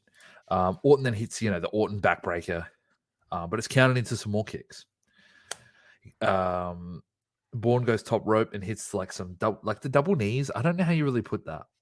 I think it's called a Meteora. I think that's what they call it when is? Sasha does it. Sasha Banks or whatever the fuck her name is now. But yeah, Mercedes it's sick as shit. Monet. Just 2 knees right on the fucking shoulders and slam his head into the mat. I love it. Dude, I was thinking it was called that, and then I was like, dude, what if that's like a fucking version of a neck breaker? I had no idea. Then we get a springboard by Evan Bourne, but it's caught into a scoop slam, and holy fuck, it looked awesome. Oh yeah. And then out of nowhere we get an RKO. This was like the start. I don't want to say the start of the RKO out of nowhere, but this is where they really started playing on it. Yeah, this is when they realized, I can fuck around with these smaller guys and hit some cool shit. Like, yeah. Bourne was definitely the first guy to start doing that with him. Yep. 1, 2, 3. Orton goes through to the Battle Royal. So once again, yet another guy that has had a world title. Yep. Justin Ventura breaking his own rules for the sake Revolutionary. of being he's revolutionary, brother. Being a radical. Surprised they didn't elaborate more on the radicals, especially in 2009. I don't see why not. I can't think of anything bad that happened between Eddie, Dean, Perry, or Crispin. No, I was thinking the fucking Moppy. I mean, you don't want to bring that up again with Perry. Might offend people that are talking to inanimate objects. Oh, yeah, we don't bring up people that talk to objects. The dude with balloons. You seen that? No, I haven't seen that. I have no idea what you're talking about. I was just playing along. I have no clue. No, like the my weirdest addictions or whatever it is. My strange, whatever the fuck it is. Yeah. There's a dude who like makes love with balloons. I don't know if he makes love. Maybe that's a bit extreme. But he's in love with balloons. And he like cries when they pop and shit, man. Oh, so you saw my episode of Strange Addiction? Nice. Oh, that's you? Yeah. The Tom Puppet? Yeah, oh my dude. God. Yeah. Famous person. Oh my. Yeah. My real name's Tom Balloon Popper. Anyway, I was going to go further. But anyway. No, that's going to get way worse. We got to stop. Yeah. I know we called you the Big Booty Bandit, but all right. What did you guys rate this one? Oh my shit! God. I gave it a 4. A couple cool spots, but right away you knew, Orton's going over. It's whatever. You know what? This is what happens every time. Fucking hour and a half in, and we descend into chaos. We keep it professional, except for BT. I was going to say we keep it professional for the first hour. No, first fucking 5 words. In the first 3 minutes, this fucking show went to chaos. Right away, I'm making fucking turkey noises for no reason. We're just uncontrollably laughing. It's a horrible start to this show. Go Agent 47 rocked up. Saying I'm not fucking professional. Go fuck yourselves. It's fine. It's fine. Prove that you're professional. What'd you give this match, BT? I gave it a 3, honestly. Yeah, I mean, Orton came out. He did some cool things. He hit RKO on Evan Braun. Evan Braun? Evan Braun. Yeah, mate. Lurks. Shout out to I think it was Ozzy Osbourne. He might have called him Evan Braun on an episode in 09. Oh shit, he might have. Yeah, we gotta go back and watch the Ozzy fucking guest host. Yeah, that episode's so bad. Yeah, and that was it. So I gave it a 3. Nothing real special there. I fucking lost it, boys. Yeah, now who's unprofessional? We keep our shit Yeah. together. You're just fucking giggling over there. Yeah, mate. Just a note on unprofessionalism. I wrote fucking 5,000 words for this show, just so we can all fucking talk about. I mean, a lot of them. There's a lot of fucks and a lot Yeah. of whatever, but you know, Yeah. that's intense. That's how much there is to cover. Like, I think I'm halfway. Yeah. But yeah, I gave it a 4. I thought it was fine. Obviously, Evan Braun got a couple good moves in, but ultimately, Randall got on top, mate. So yeah, nothing real fancy there. Just a 4 for me. I can't wait to talk about this. Oh, but beforehand, and I can't wait to talk about this. This is weird. I noticed this, and I want to see if you guys notice this. Okay. So Ventura and McMahon had a bit of a highlight reel, of them announcing together and the shut up McMahon and the fucking hot dog and all this shit, right? Mm. But at the end, Jesse Ventura moons the camera. Yes. Vince gets the biggest stiffy I've ever seen in my life. He's excited. And not only does he walk to try and cover up Ventura, but he fucking walks in, cock out first, straight into his ass. Well, it's a good looking ass there, pal. Oh, you got a nice asset, pal. I'm trying to fucking pound it. Oh, yeah. Oh, shit. I know why they call you the body. Stick it right there, pal. You want to see my hot dog? The only other thing of note in that entire package is this is just for me. There's a moment where yeah, there you go. No pun intended. But there's a moment where Jesse Ventura is rocking like the fucking cheese hat, from Steve Black with the cheese head, the cheese earring. Yes. That's straight up from Wisconsin, my home state. So let's fucking go, man. I love that shit. Oh, I popped hard for that. I was like, fuck yeah, we got the cheese heads. Let's go. That's awesome.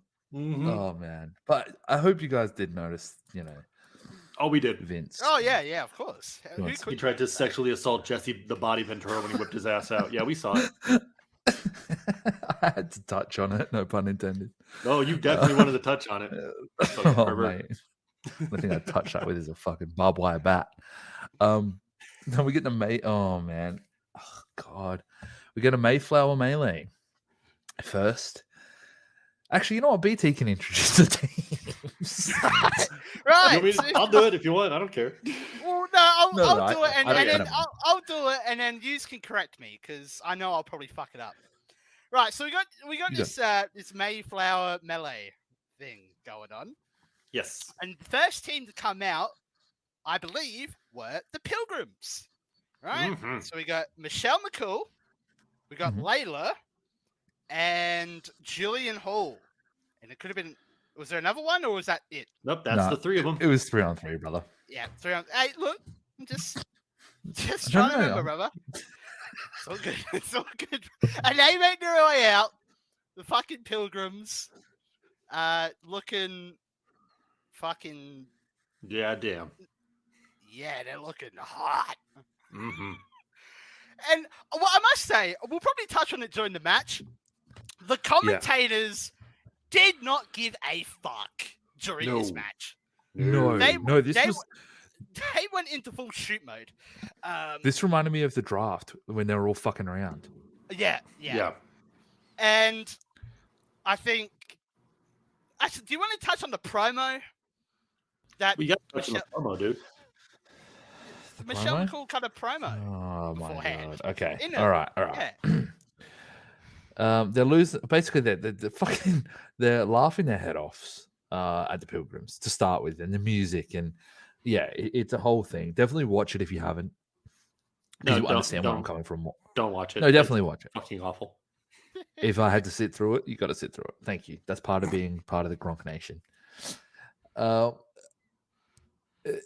It was bad. But anyway, they're laughing their head off at the Pilgrims. Michelle McCool basically shits on the governor. I don't exactly know what she really said. Okay. She's like, first we have to do this, and now we got to do this. Like, was she trying to make like?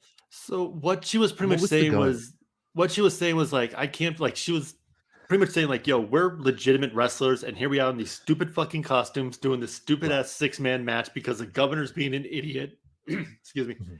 And it was like, this is the dumbest shit ever. What the hell's going on? And then Justin Roberts is like, all right, hold my beer, bitch. You're about to see stupid. Oh yeah. Introducing the special timekeeper for this match.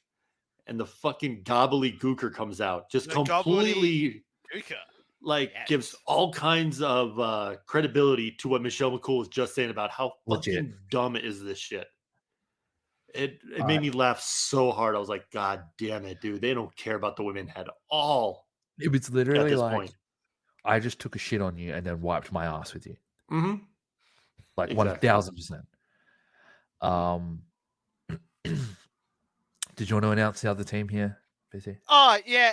So the Gobbledygooker came out, did their thing, and I think they showed a video package. Mm-hmm. Oh, Of him, the there was Yeah. a replay of him highlight or hatching I 11 years ago. Love you, man, Jane. Mate, I was just had to bring it up. Yeah, him hatching. Yeah. Love you, Mean Gene. Glad you're on this fucking show. Hell him- yeah, dude. Mean Gene doing the role, the little role that he did. Mate, Mean Gene is the most athletic man in the business. Yep. Fucking love you, Mean Gene. What I loved is like as they're showing the hatching of the gobbledygooker and everything, and they say it, and then he pops out. They didn't like add cheers or anything like that. It was dead silent the first time, and they kept it that way, and it was so much funnier to me. Yeah, and I think the commentators pointed out afterwards. Oh, the Gobbledygooker didn't really get a good reaction that night. No, they didn't. It was literally at this point they just said, "Fuck it, I'm done." Like they just didn't give a shit anymore. And then we get the second team announced, and Justin Roberts is like, "Here we go, the Indians," and here comes the Tatanka's fucking theme song. Fucking boom! Yes, like how the fuck was that okay? At least Tatanka was like a legitimate Native American or whatever. Like, these three. Oh my god, dude! And then the commentator's like, "Oh, I don't think that's politically correct to say." No. Yeah, Jerry of all people said it. When Jerry Lawler is the voice of reason, everything's fucked. Everything is fucked. Oh my god, it was so bad. And I'm fucking dying. I'm like, oh shit, this is fucked. It was so fucking bad. Yeah. And it's what, Mickey James, Melina and Kevin Kelly's and daughter. Kelly. Yep, Kelly, yes. Kelly, the daughter of Kevin. Yes, Daughter of Kevin Kelly's daughter, Kelly. And that's law. I think I remember like Kelly shaking her ass a little at some point. Don't know why. Don't question me. But yeah, those are the two teams announced, and I was like, oh fuck, Sweet. this is about to be a barn burner, boys. Yeah. So it kicks off with Jillian Hall, kicking it off with Melina. Hall whips Melina by her hair and slams her to the mat. And Jerry says, I knew the what gobbledygooker? Gobbledygooker? Yeah. Mm-hmm. Is that how you say it? No, it's back when actually he was... pronounced the gobbledygooker. The gooker. That's wrong. The only reason they said that Yeah. was because it sounds like something bad. Yeah. No, it's a gobbledygooker. That's what Mean Gene said when he was hatched. So Yeah. because they made sure He they was like mentioned the that. mama bird. He would know. Yep. but Jerry says that he knew the gobbledygooker back when it was a Tweety baby. What the fuck? It hatched out of an egg like that. What are you talking about? I don't know. Anyway, Michelle McCool and Layla leave the ring, and Melina pins Hall 1, 2, 3. The other women legit didn't do a single thing. That was it. Yep. Kelly no, didn't Melina- get in the ring. Mickey James didn't get in the ring. Nothing. No, Melina went out there, took some fucking tough bumps from Hall, and that was it. Yeah. And what's funny way is it that should be. Lawler during the commentary said like, "Oh man, I'm loving this match." He said nothing about the match whatsoever. These two have been fucking around trying to properly pronounce Gooker's name and how bad it is to say Indians. Like they didn't even give a shit about this match at all. It was Mickey horrible. James was randomly barefoot too. Did you notice that? But Kelly had fucking like J's on. Yeah, no, it was fucking so terrible. But shouts out to Vicky James, man. My God. Oh yes. Yeah. Yeah. Preach it. All 6 of them did, though. Honestly, all 6 women looked amazing. Yeah, But legit, shout legit. out to Melina and Vicky James. I refuse to call her Mickey. Dude, Hmm. I can't say anything about Jillian Hall. Like, you know what? She's not bad. But dude, after that whole boogeyman storyline with eating the mole, bro, I just can't. Oh yeah. I just can't.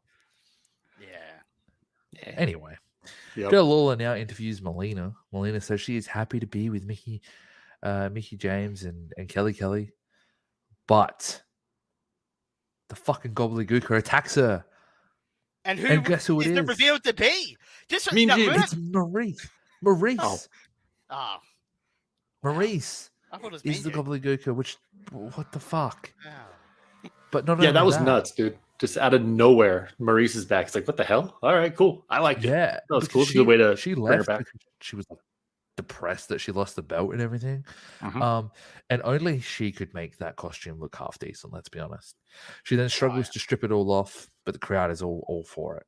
She's returned with a shitty little match, and that's the way the cookie crumbles.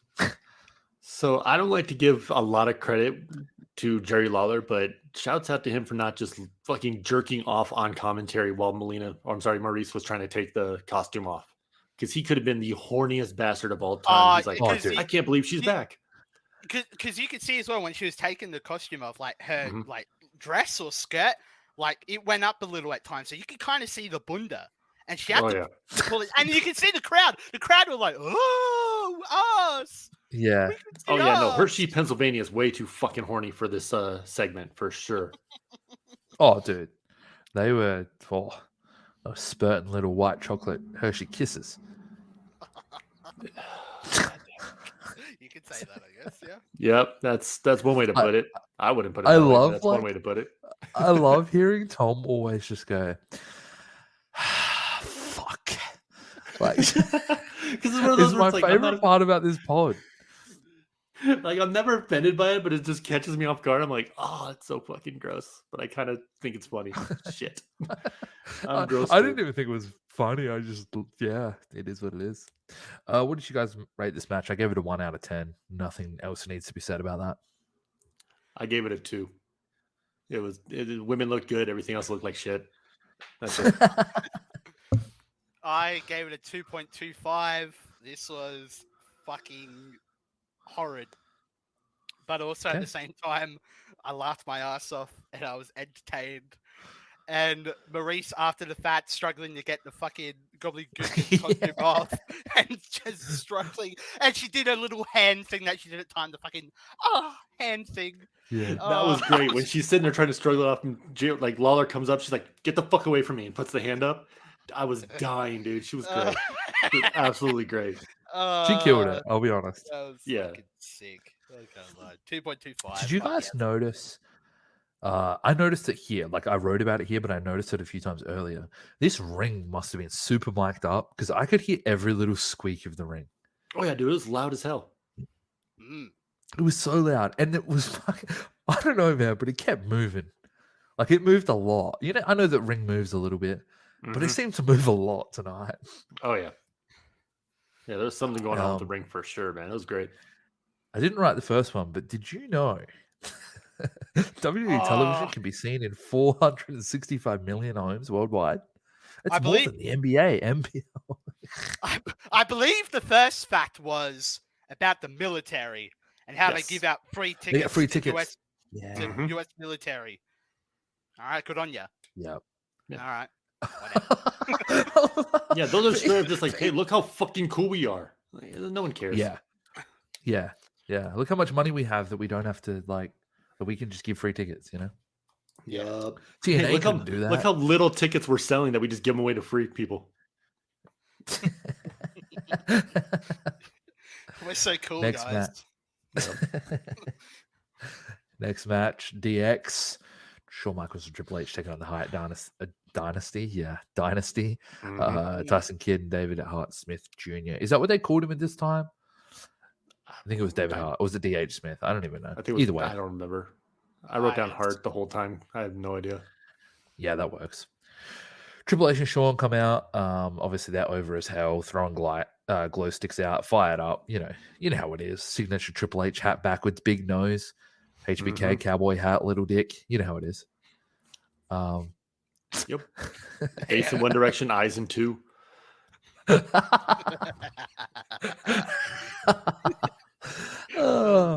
I think it's pretty common knowledge that I'm not a massive Shawn fan, but I actually do really like Triple H. So Yeah, we've mentioned that a few times already today on this episode. legit. I mean, we've done a 3-hour fucking episode, so it's hard enough to remember what I said. I got you. I remember having a set of those DX like sweatbands. I had a set of them. Not gonna lie. Nice. 10-year-old me, you know. Out next comes the Hyatt Dynasty. Natty looks great here. Tyson Kidd's my dude, and then you've got DH Smith. DH Smith's a big motherfucker, though, man. Yeah, big motherfucker. Like, saw him in person, and that is a big fucking dude. Like, not like super jacked, not like whatever, but like you see him, you're like, holy fuck, there's something. Yeah, he is just a big dude. Scary looking. Oh yeah. It's so weird because like obviously this era gets talked about as being really shit. You know what I mean? People talk about this era as shit. Yeah, garbage. Yeah, there is a reason, but I have so many fond memories of it because I guess of growing up in that time period. You know? Yeah. Shawn Michaels and Tyson Kidd kick things off. Nothing real. This match is fine. Don't get me wrong. I'll try and say as much as I can. Feel free to interject. But yeah, so they kick things off and then they get a little bit of a tag here. So DH Smith attacks Shawn from behind. Natalia then says, David, pin him to DH Smith. And it just, I don't know, it was just weird. Well, she was managing. Only she was just trying to do something. Yeah, right. Especially during this time with divas. At least she's not farting next to Carly or something. Yeah, good thing that'll never happen. Yeah. Fucking thank God, right? Carly's still a monster at this point, right? No, he'd be doing the kiss cam, wouldn't he? Oh, I have no idea. Kiss cam, I fucking remember that. I don't know. Jerry Lawler then says Natalia clearly got her looks from her mum because Jim Neidhart looks like a literal anvil. That's fair. And it reminded me, you know what it reminds me of? You know when BT just goes like, oh, your nan's a farmer, or your nan's this, or your nan's... It just reminded me of that, man. I was like, they're the same person. What, your nan's an anvil. Yeah, dude. That hits hard. Fair enough. So what made me laugh during this is that the commentary was so like saying, oh, we shouldn't be saying this, it's politically incorrect during the last match. But then this one, they're like, oh, they're going to little people court. It's like, really, guys? Come on. Like, if we're going to do the politically correct thing, you got to do it across the board, not just with the Native Americans and all that shit. Come on. But that didn't directly affect them. That's why they didn't care. True. Just that time period, it's fucked up. Oh, I know. Just being silly. Oh no, for sure. Like it's. I agree. Tyson Kidd then made tag, and they hit. It was kind of cool. It was like a drop toe hold into like a drop kick. Lawler Lawler kept saying, "Wow," like Owen Wilson, and it was creeping me the fuck out. I think he was doing something. He's like reading a book or something on the side and just like mentioning, "Oh yeah, cool, wow. Oh, look at that!" Wow. It's like a headlock. Like it's nothing happening. He's like, "Wow, yeah, wow, ka-chow." He's watching the footage back from the fucking Mayflower melee match over and over again. Creepy bastard. Yeah. He's watching Cars from 2006. Ka-chow. Michael Cole then talks about Jesse the Governor and McMahon on commentary and says, "You got a hot dog, McMahon?" And then they literally went to commercial. That's the last thing he said before they went to commercial was, "You got a hot dog, McMahon?" I think Cole thought he was already fucking out. Like they were at commercial and he was trying to pop the boys in the back. And it was like, whoops. A little too early there, Michael. It was great. It was so weird. Like it was good though. It was good. Oh yeah. HBK chants then start and Shawn starts to fight back.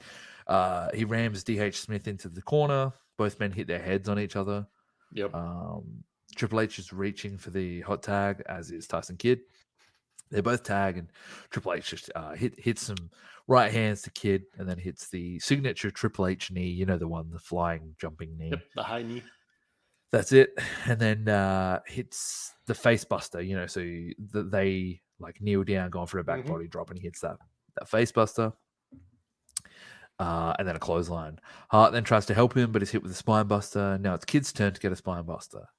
Shawn Michaels then hits a Sweet Chin Music on D.H. Smith as Triple H hits the pedigree on Tyson Kidd for a 3 count. Well, just real quick about that, like Tyson Kidd and Hart set up Triple H for their finisher, which is like a springboard heart attack type maneuver. Yeah, and that's when right when Tyson goes to jump, Sweet Chin Music right away. So they actually countered their finisher with their own finisher. So it was fucking sick as hell. The finish was awesome. It was nice. It was nice. You could tell that Hart Dynasty weren't going to be a big deal in the tag division. I have always liked Tyson Kidd, and I thought that he was really solid. I don't know. You can just tell, like, to me, like, you see the Hart Dynasty and they're in there with DX, and it's like, all right, let's see if these kids got what it takes to hang with the big boys and see how they move around. And they look good. You could tell they were still like young, and they still had a lot of work to do to get to where they needed to be like champions and stuff. But no, they look fine. I was expecting them to be a big team like a few years later on down the line. Obviously, that didn't really pan out. But yeah, I expected them to be multiple time tag team champions and shit. I think it was hard in that time period because obviously you didn't have the 2 belts. Yeah. Plus, you got teams like fucking Jericho holding the titles. It's like you got so many better tag teams, as we see here in a little bit. That why do you have it on these guys? Give it to the fucking young kids and let them do their thing. Yeah, dude, like Crime Time, Legacy, even the World's Strongest Tag Team with MVP and Mark Henry. It's kind of cool. I'm not sure when Carlito left or whatever, but you had Carlito and Primo. Yeah, you had, I don't know, I can't remember when they teamed up, but you had Evan Bourne and Kofi for a while there too. Air Boom. And they were killing it. Yeah. They were fantastic. Yeah, like there's a lot of really good young tag teams that got just overshadowed by these old timers that still wanted the belts that they didn't need. I mean, that's WWE in general, unfortunately. True, but still, man, like, fuck, put some respect on tag team wrestling. Yeah. I mean, like as a casual, you'd be like, "Oh, tag team division is kind of boring." But like as like a guy who legit enjoys wrestling, you'd be like, "This is sick! Like, give these guys their run," you know? Hell yeah, no, and I've always loved tag team wrestling. I always thought it was fun as hell. Yeah. I'm BT, you're a big tag team guy. Yeah, I love tag teams, bro. Always have, always will. Yes, sir. Yeah. But wait, what did we rate that that match? I give it a 4. The match was kind of boring, but the finish was awesome. Yep. I gave it a 4.85. I was pissed purely because I wish this would have went longer. I wish the Hart Dynasty would have been more competitive in this match because this would have been a fucking banger. But no, this is just run of the mill. DX is gonna win. Beat up Shawn. Shit. Yeah, and it's like, nah, I was fucking pissed at that. But the finish was cool. But yeah, I wish Hart Dynasty would have got featured more in this match. But yeah, 4.85 for me. Sweet. I gave it a 5. I thought it was okay. Pretty much what you said, BT. I wish we got more out of it. I thought that what the Hart Dynasty did looked all right. And obviously DX have got that big pop thing, but it was like no one even hit a move on Triple H. Like no one legit hit a move. It was just like he comes in and wins. Yeah. It's like they were all in the back and Triple H looked at Shawn and said, "Hey, you're taking the bumps tonight, brother." Yeah. It's like I got hurt at Survivor Series all year, man. Like exactly. It was weird. But yeah, as they're celebrating, Chris Jericho then comes out, and of course, Chris Jericho is representing Jericho at this time. He's seen clapping, and he has both the belts on his shoulders. And he goes on to say, "Congratulations on your big win, DX. You're going to need it, because in 3 weeks' time, you'll face Jericho for the Undisputed Tag Team Championships." I'm pretty sure they were called the Unified Tag Team Championships at this point, but that's fine. Yeah. Because Shawn says that later. Triple H cuts off Jericho and says, "We know the truth." Because he says Big Show is on a vacation.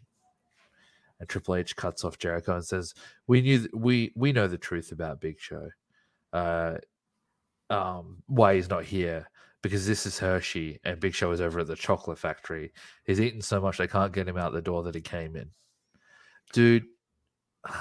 Now, I will give Triple H credit here because I thought he was going to say, well, we are in Hershey and he must have the Hershey squirts and has been sitting on a toilet all day. Like, I thought it was going to be a diarrhea joke right off the bat. I was like, oh, no. But no, he just went with the haha, Big Show's fat joke. So There's a lot of fat comments on this show. Well, yeah, that was 2009, brother. Yeah, the year of the fat. Yeah.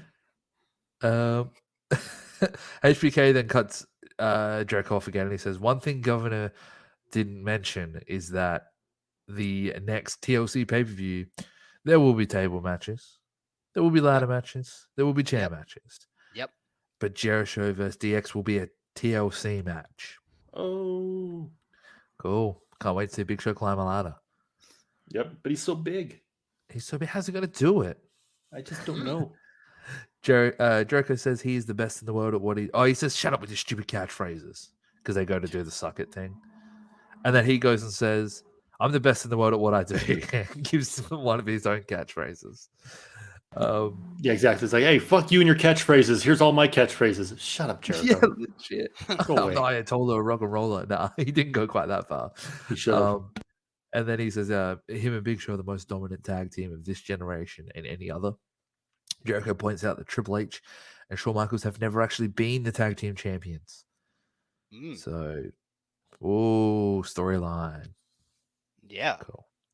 That was actually pretty cool to bring back some of the history. It's like, you guys have done a lot, but you haven't done this. It's like, okay. I thought that was literally the only good part about that promo. Oh, for sure. For sure. Oh, and I swear how you said Shawn called them the unified tag champions. I swear I heard Shawn Michaels say the United Tag Champions. He might. I think he did. And I'm like, Shawn, you botched it, brother. What the fuck are you saying? They all said the wrong name. He cracked his head against fucking D.H. Smith's head, so I mean, he's probably a little loopy. Batista is seen walking backstage looking like a fucking beast. Mm-hmm. Batista's my dude, man. There's no Batista slander here. He's so good. And then we go to commercial. You're a Batista fan too, BT, yeah? Oh, yeah, Batista, man. I like Batista. And this time, it's when Batista just turned heel again. You know, this is cool sort of Batista, you know? Yeah. I don't mind this Batista.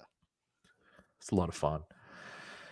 But Rey Mysterio's music plays after commercial break, and Batista comes out to Rey Mysterio's music. And he kicks off by saying Rey Mysterio won't be joining us tonight. Instead, he will be spending his Thanksgiving in a hospital bed. And I was like, oh my God, they said hospital, not medical facility. Oh, wow. Yeah, they're breaking all the rules tonight there. They're saying pro wrestling and we're saying hospital. Revolutionary. Exactly. He then talks about the past issue with him and past issues with him and Mysterio, the World Championship moment. We all know that.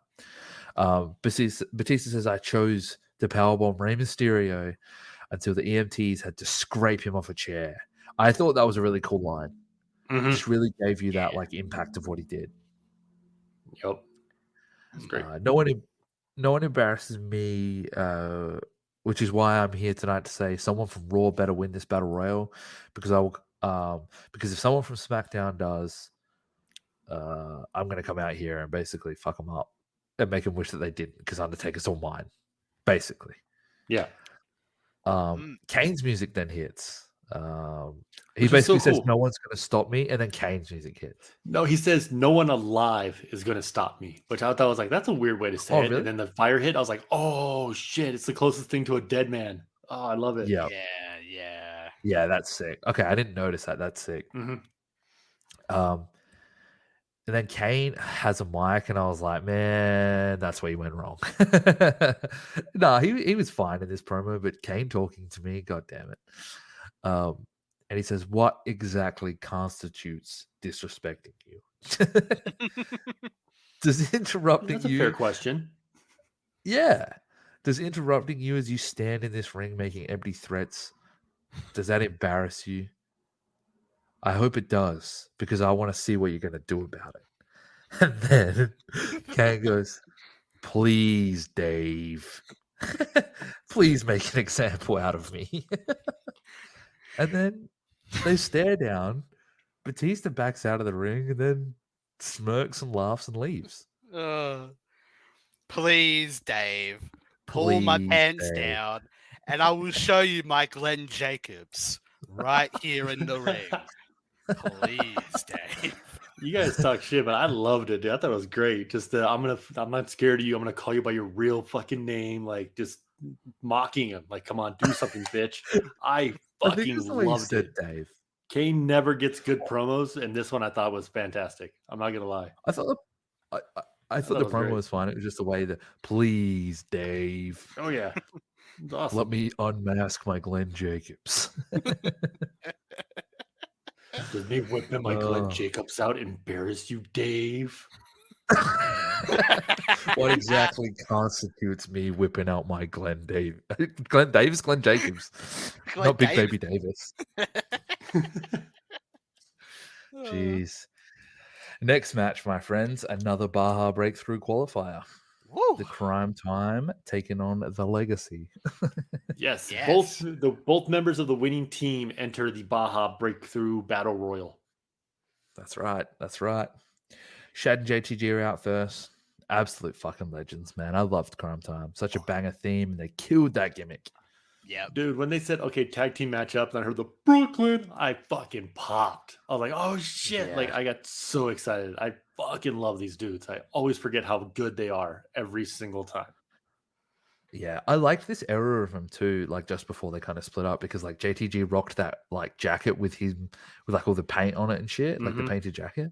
Yeah. So sick. Right. Out next is Ted DiBiase Jr. Oh yeah. Yeah. And Cody Rhodes. Yep. Man, JTG this Yeah, go Legacy on. theme song fucking slaps, bruh. Playing SmackDown vs. Raw 2011 a couple weeks ago, and when I first booted up the game, hearing that theme song again, I'm like, oh fuck, those are the days, man. Is it the New Day or whatever? New Yeah. Day, that one? New Yeah, day, banger. it's a new generation. Thank you so much, BT. I've been Yes. racking my brain trying to remember what game always fucking started off with that game, with that song. And I'm Yeah, glad with you that. said it was It's like, SBR 11. "Da-na-na-na-na." Yeah, I remember hearing it. I was like, fuck, that reminds me of menu music. But what game was it? So I'm glad you said that. You Thank can't tell if Dean Ambrose is breaking down your door about to walk in or if it's Legacy. Yeah, exactly. JTG is kicking it off with Cody Rhodes, and Cody Rhodes fires away at JTG, hits him with like a corner face buster, which was kind of nice. Rhodes then tags in Ted, and they both work on JTG. Now Rhodes is tagged in. It reminded me. It literally felt like a rinse and repeat of the DX match. Not gonna lie, it was just like working this corner. The 3-on-3 working this corner. Actually, all three matches. Yeah, they all working are. the They're all corner on one exactly the person. same. Yeah. Yep. I've got to say, like, dude, Ted and Cody worked really well as a team. They had chemistry. Oh, yeah. Oh hell yeah. Yeah, Legacy's a damn good team, dude, for a long time. Yeah, you know the only problem? Ted DiBiase Jr. When I wrote that, Ted DiBiase hit the worst looking big boot to the face of JTG. He slapped his leg before it was even going to hit him. It was awful. Yeah, the leg was still coming up when he slapped it. It was bad. It was very bad. Oh, God, it was bad. Cody Rhodes hit a really nice drop kick, though, and Jerry and Cole were putting over the revolutionary roar that Ventura has put together. Mm-hmm. Shad comes in off the hot tag and absolutely flattens DiBiase and tries to hype up the crowd, but the crowd are not into this match. No, not at all. Shad catches Ted and hits him with he catches him, I guess, like, let's say a crossbody into like a World's Strongest Slam position, then lifts him up into a powerbomb, but only gets a 2 because Cody Rhodes breaks it up. Shad then attacks Cody, I guess, on the apron, but from behind. Dream Streets from Ted. Mm-hmm. Winner's Legacy. What do we feel about this one, my dudes? I gave it a 2. This match fucking sucked. I was bored as hell. And the whole time I was like, Crime Time's better than this. Like, that's all I could think the entire match. I didn't like anything about this match at all, man. Just a 2. I gave this a 3.75. It was fucking nothing. Could not care less. Honestly, at this point, I was kind of like, are we gonna get near the end of the show yet? Because now I'm getting fucking sick of this shit. All right, I don't care anymore. Yeah. It was It was pretty bad. As Tom said, Crime Time deserved better than this. And yeah, it's a new day, a new generation. You already fucking know. I definitely got pretty burnt out at this point. I was like when you have like really good matches and you can stay invested. That wasn't this though. No. Not because of the length. It was because it was not great. I gave this 2.5. I felt very similar to you guys. Just it was nothing. It was just nothing. I agree. So the current battle royal is looking like, well, I guess it is the current and final battle royal is looking like Kofi Kingston, MVP, Mark Henry, Ted DiBiase, Sheamus, Randy Orton, R-Truth, and Cody Rhodes. Only an 8-man battle royal. Yeah. Teddy Long has also made Batista vs. Kane for SmackDown this week. Sorry, were you going to say something, Tom? No, I was going to say, usually it's like at least a 10-man battle royal, but only 8 seemed weird to me too. It was weird. They definitely could have thrown in 2 other guys, let's be honest, to make it a 10-man. Yeah. Gail Kim is backstage about to talk to everyone about being thankful, what she's thankful for, and then Alicia Fox interrupts and they bicker between each other and threaten each other with pies. And then Santino comes out, or interrupts, I guess, and says that they should not be fighting. They have a very special job of preparing dinner for their husbands and boyfriends. And this Thanksgiving, he craves the breasts of the turkeys. Of course, white meat is not the most juicy, but it is the less fat. I'm a white meat fan. I'm not gonna lie. I don't care. I like both. I don't care. No, I'll eat both, but if I have preference, I'm going white meat over the dark meat. Yeah, that's fair. He wishes all the divas would come together and prepare a meal of epic proportions. Fox and Gail Kim then pie Santino, and now the Bellas are like, "Oh, Santino," and then he's like, "Oh, would you like to make me a dinner or whatever?" And then they pie him. Then Eve brings him a napkin, and she says, he says you should be honored, like basically to fucking clean up my face." Yeah. Some shit. It was fucking weird. So then Eve Torres pies him next. Santino then throws his arms up because he's like, I can't win. And Vicky has a fucking cake or something, fucking a pie in her hand, and she gets cream pied. Probably the only time it'll ever happen, so don't get used to it, Vicky. Let's see. Do you want to reword that a little bit? But okay. Nah, I wanted to run with it. Yep, I figured you would. Eric Vicky Escobar, gets cream pie live on national television here on Monday Night Raw, Thanksgiving style. Yeah, those little Escobar cream pies. Oh my god, guys! Oh my god, it's time for the main event. It is time for the main event. Main event. Finally, fuck. The Baja Breakthrough Battle Royal in the Baja. The revolutionary Baja Battle Royal Breakthrough. Revolutionary. Radical Royal. Revolutionary Baja Battle Royal in the Baja.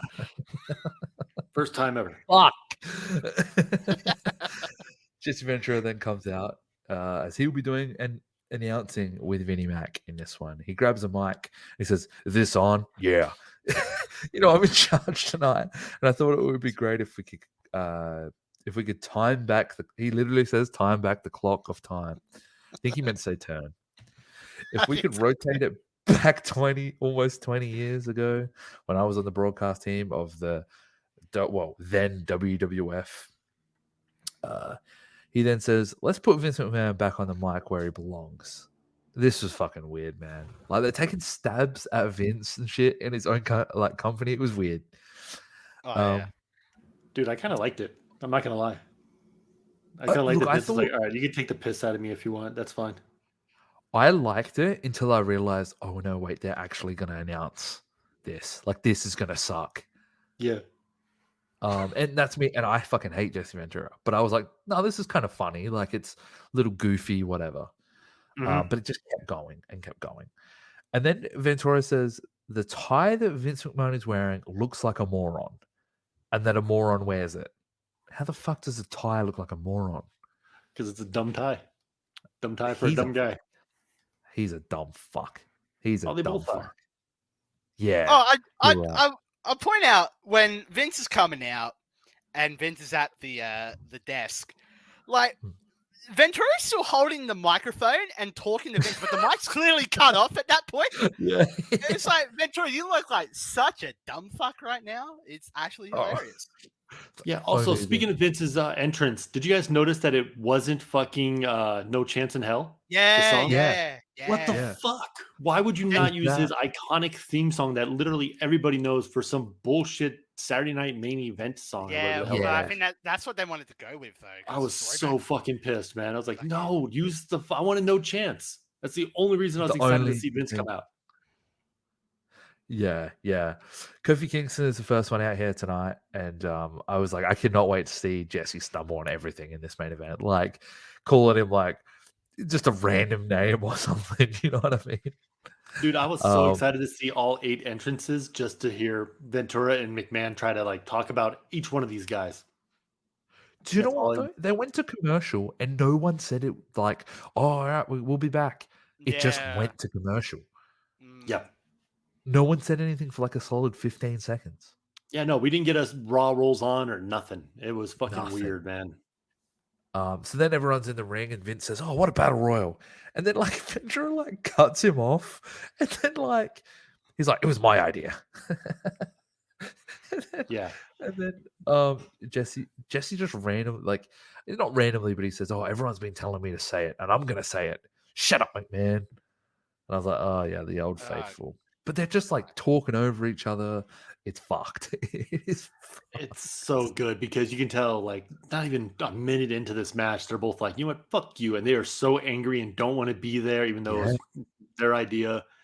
It was so funny just how bad and annoying they were. You know what it reminds me of? Like when you invite your cousins over to play Xbox and then they're like little shits and you're like, why did I do that? Exactly. 100%. Like, is what it was. And the best bell part rings, about it, Legacy you know, Rush. sorry, but you know, everybody in the back was just losing their shit laughing at Ventura ripping into McMahon and McMahon not able to say a thing about it. Yeah. Yeah, exactly. Oh, yeah. And what can he do? Fire him? Exactly. Like, it's a one-night appearance. Yeah. The bell rings and Legacy rush Kofi. MVP Truth and Mark Henry save Kofi and kind of go after Legacy. Sheamus is like, basically leaves himself out of this one. He stands in the corner. Jesse Ventura then says, Mark Henry is the favorite here tonight. Look how big he is. He'd have to take 2 men to lift him over, at least. Mm-hmm. Oh, God. Randy Orton is on the outside. Then Sheamus still in the corner. And then playing the quote, unquote, smart game. You know what I mean? Yeah, of course. Jesse Ventura then says he is a governor. Vince, for some reason. So they're talking about how it's smart. And then he goes, yeah, I'm smart because I'm a governor. And McMahon goes, I don't give a shit. Whatever. He goes, I don't care. I'm a billionaire.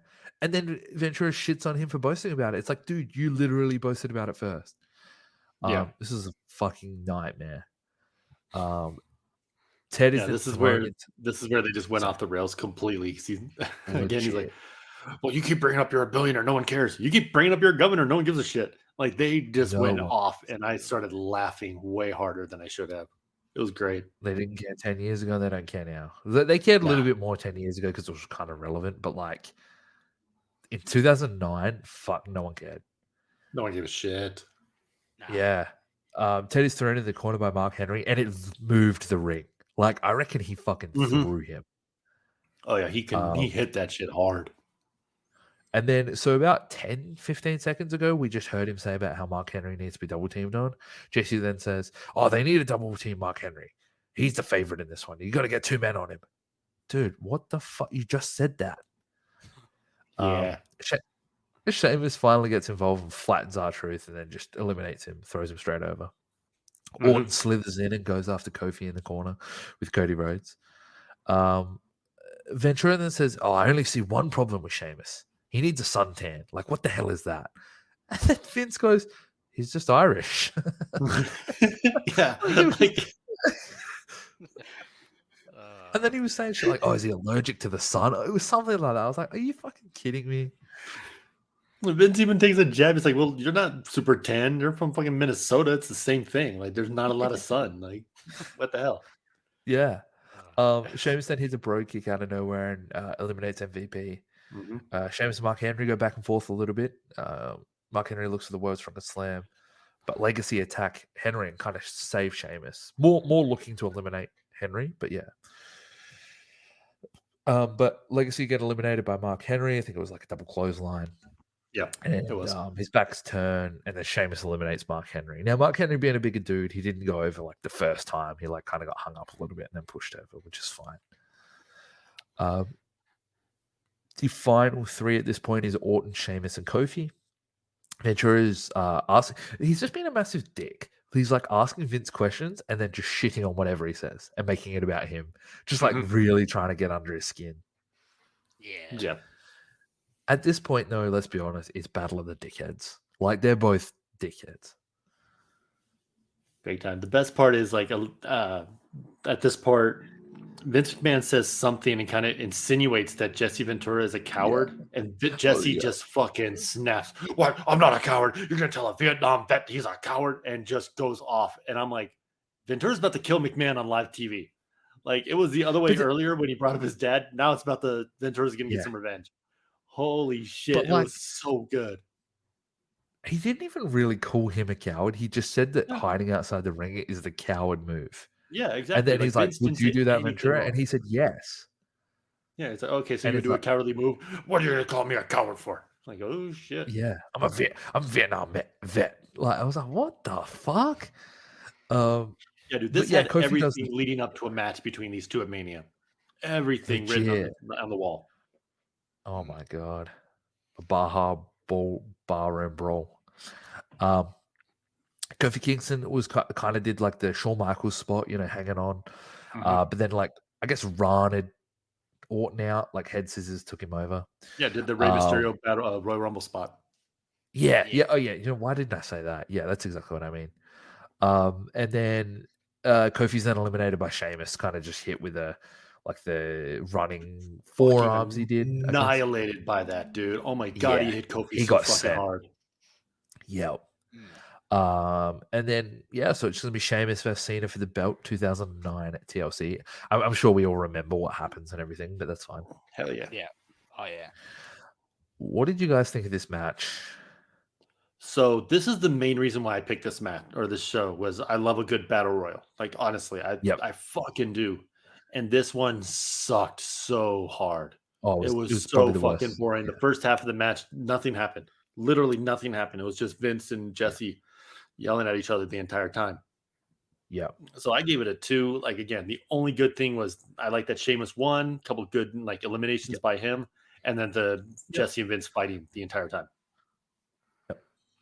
Give it a 2.5 for the exact same reason. Wow. Yeah, well, I gave this a 5.45, but I'm on the same boat with you guys. Like, this match was pretty boring. But I liked McMahon and Ventura's banter back and forth. It was entertaining, but that wasn't going to carry the whole match, and that even got kind of repetitive after a little bit. And it was just boring. And then Sheamus won. Like, all right, that was probably one of the most uneventful battle royals you'll ever see. But I gave it a 5.45. Yeah, it is what it is. I would have legit rather just see like a triple threat between like MVP, Kofi, or maybe a fatal 4-way, MVP, Kofi, Truth, and Sheamus. Like I would have just rather that. Yeah, they should have done like an actual like an elimination match, like a 4-way or something like that instead of this. Because I mean, nothing against the 8 guys; they're all solid. But like you knew going in, okay, Truth isn't going to win, Legacy's not going to win. So just keep it like, okay, we got Henry, MVP, let Orton beat whoever to get in, and then Sheamus and Kofi or whatever. And just have it like just a smaller match and let them actually go longer and build some drama. Exactly. But then, dude, like they never announced this. They never said anything.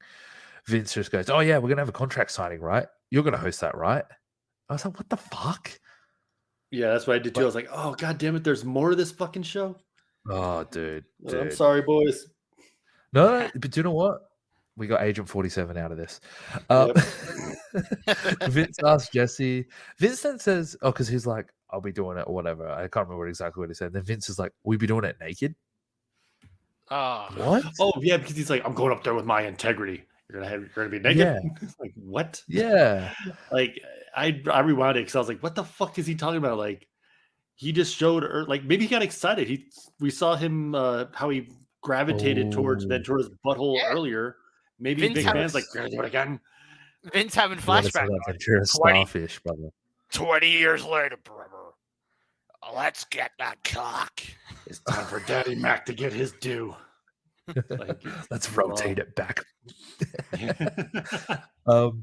Next week will be hosted by Mini-Me from Austin Powers. So Vern Troyer, yes sir. He's from Vern Troyer. Baltimore.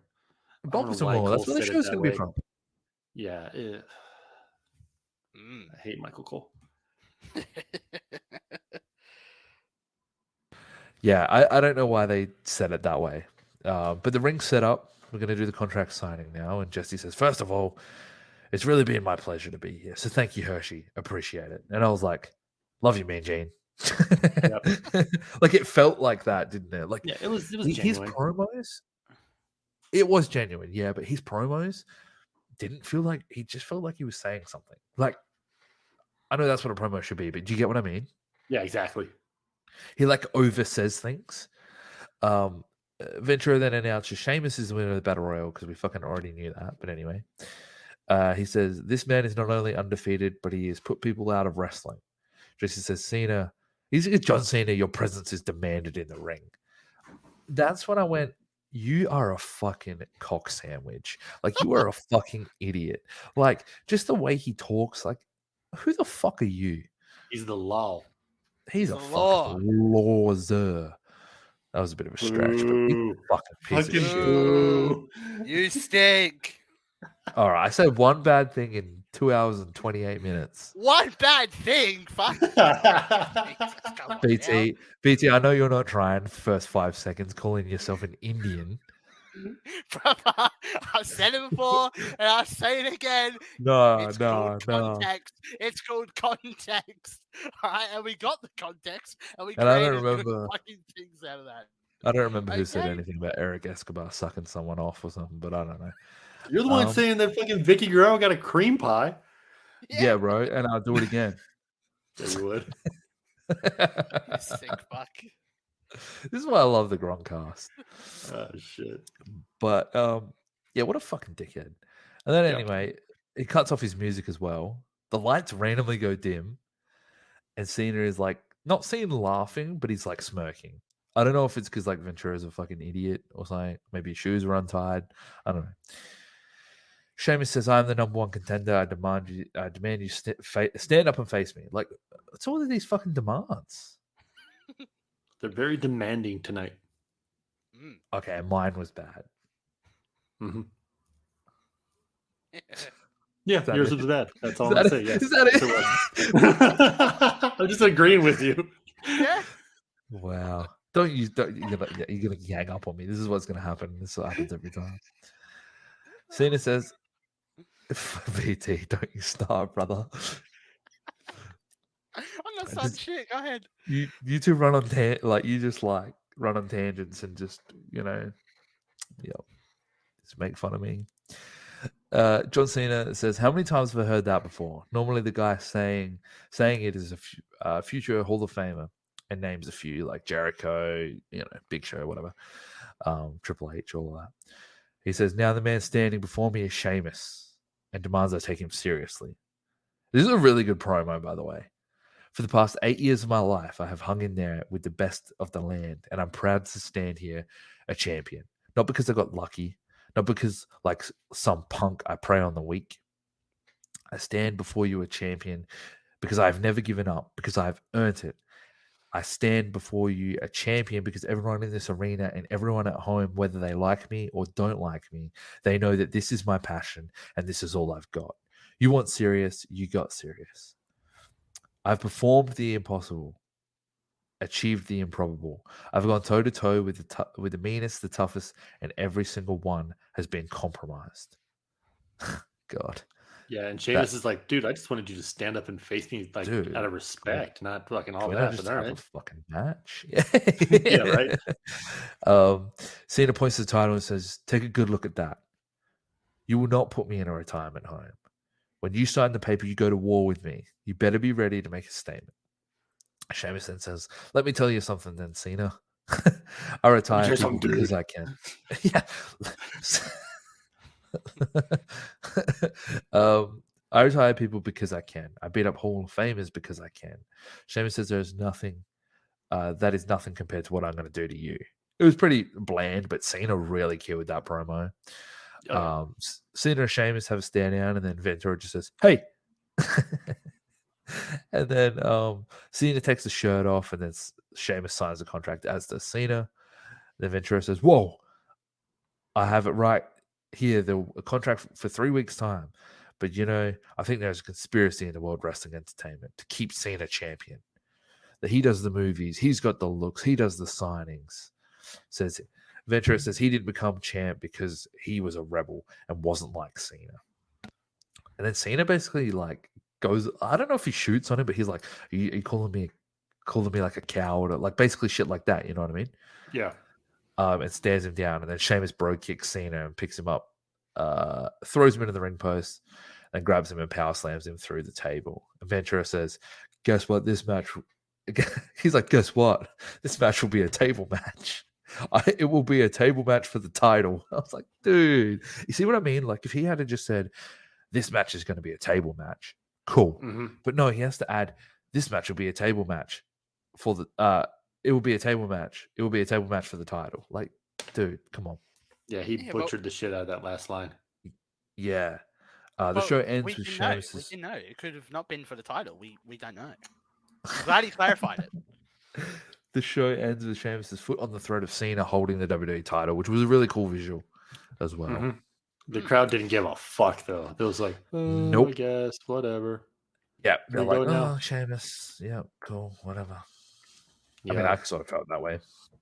This felt like they were just like, shit, we ran too short. We didn't give enough time to some of these other matches. What do we do now? Legit. So, fuck, we'll do this, rush this contract signing real quick.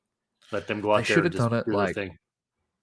They should have done it like next week or the week after or something. It definitely should have been next week for sure. But I think just with Mini-Me. Yeah, then they could have fucking drove Mini-Me through a table. What? Then you bring him back for the second edition of Little People's Court. Come on now. Long-term storytelling, folks. True. The build. Yes. What did It's a short build. BT, what did you rate this show? We'll do Tom last, of course, because he picked the episode. What did I rate this show? I'm going to give this show a 5.5 out of 10. It was, okay. It's 2009 Raw, right? The whole guest host thing every week. There are a couple tangents I want to get onto. So I'm going to try and remember this. So, yeah, this show was, meh. Like, the whole story of the night was the whole Baja Breakthrough Battle Royal. So we had those quick matches, which were fine. Featured good talents. Obviously, the main sort of match of the show, the best match on the show, for me at least, was Cena and Punk. Yeah, that was cool. That was a good match. For sure. The battle royal in the end, we all agree was just not good. No, not at all. Definitely shit.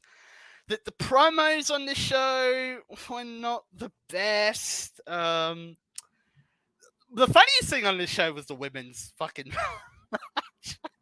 The match or just beating Santino with pies because they're both pretty solid. No. The Indians and the the Pilgrims, Pilgrims, and Gobbledygooker the and Mayflower melee match. Yeah, that shit was insane. Melee, fucking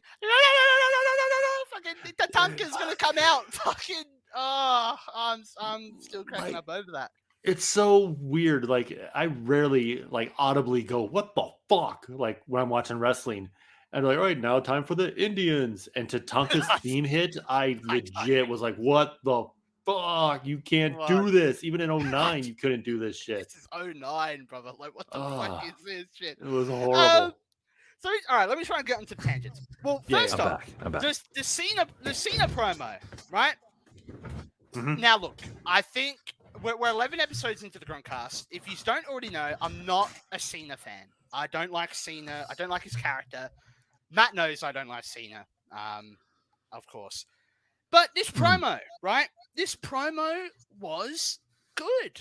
I'll give him that. Right? We're 2 weeks out from TLC, and Cena's cutting this good promo. It's kind of a vintage where Cena just fires up and goes all serious mode, but it was good words, good delivery, and it gets people invested to see the pay-per-view. I think, I ordered TLC 09 at the time as a kid, and I thought the show was entertaining at the time. It was solid. It was solid. Sheamus winning the belt was a shock, Mhm. and I loved it. And there was other good stuff on the show. Now, the tangents, the main one, the guest host sort of concept.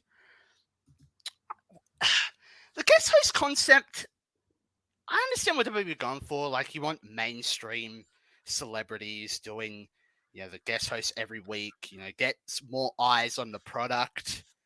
Obviously, you had people. Obviously, Jesse Ventura. You had Bob Barker. You had Seth Green. You had Chris Angel Mindfreak. You had Macaulay Culkin. You had a whole bunch of people do The Muppets. these guests.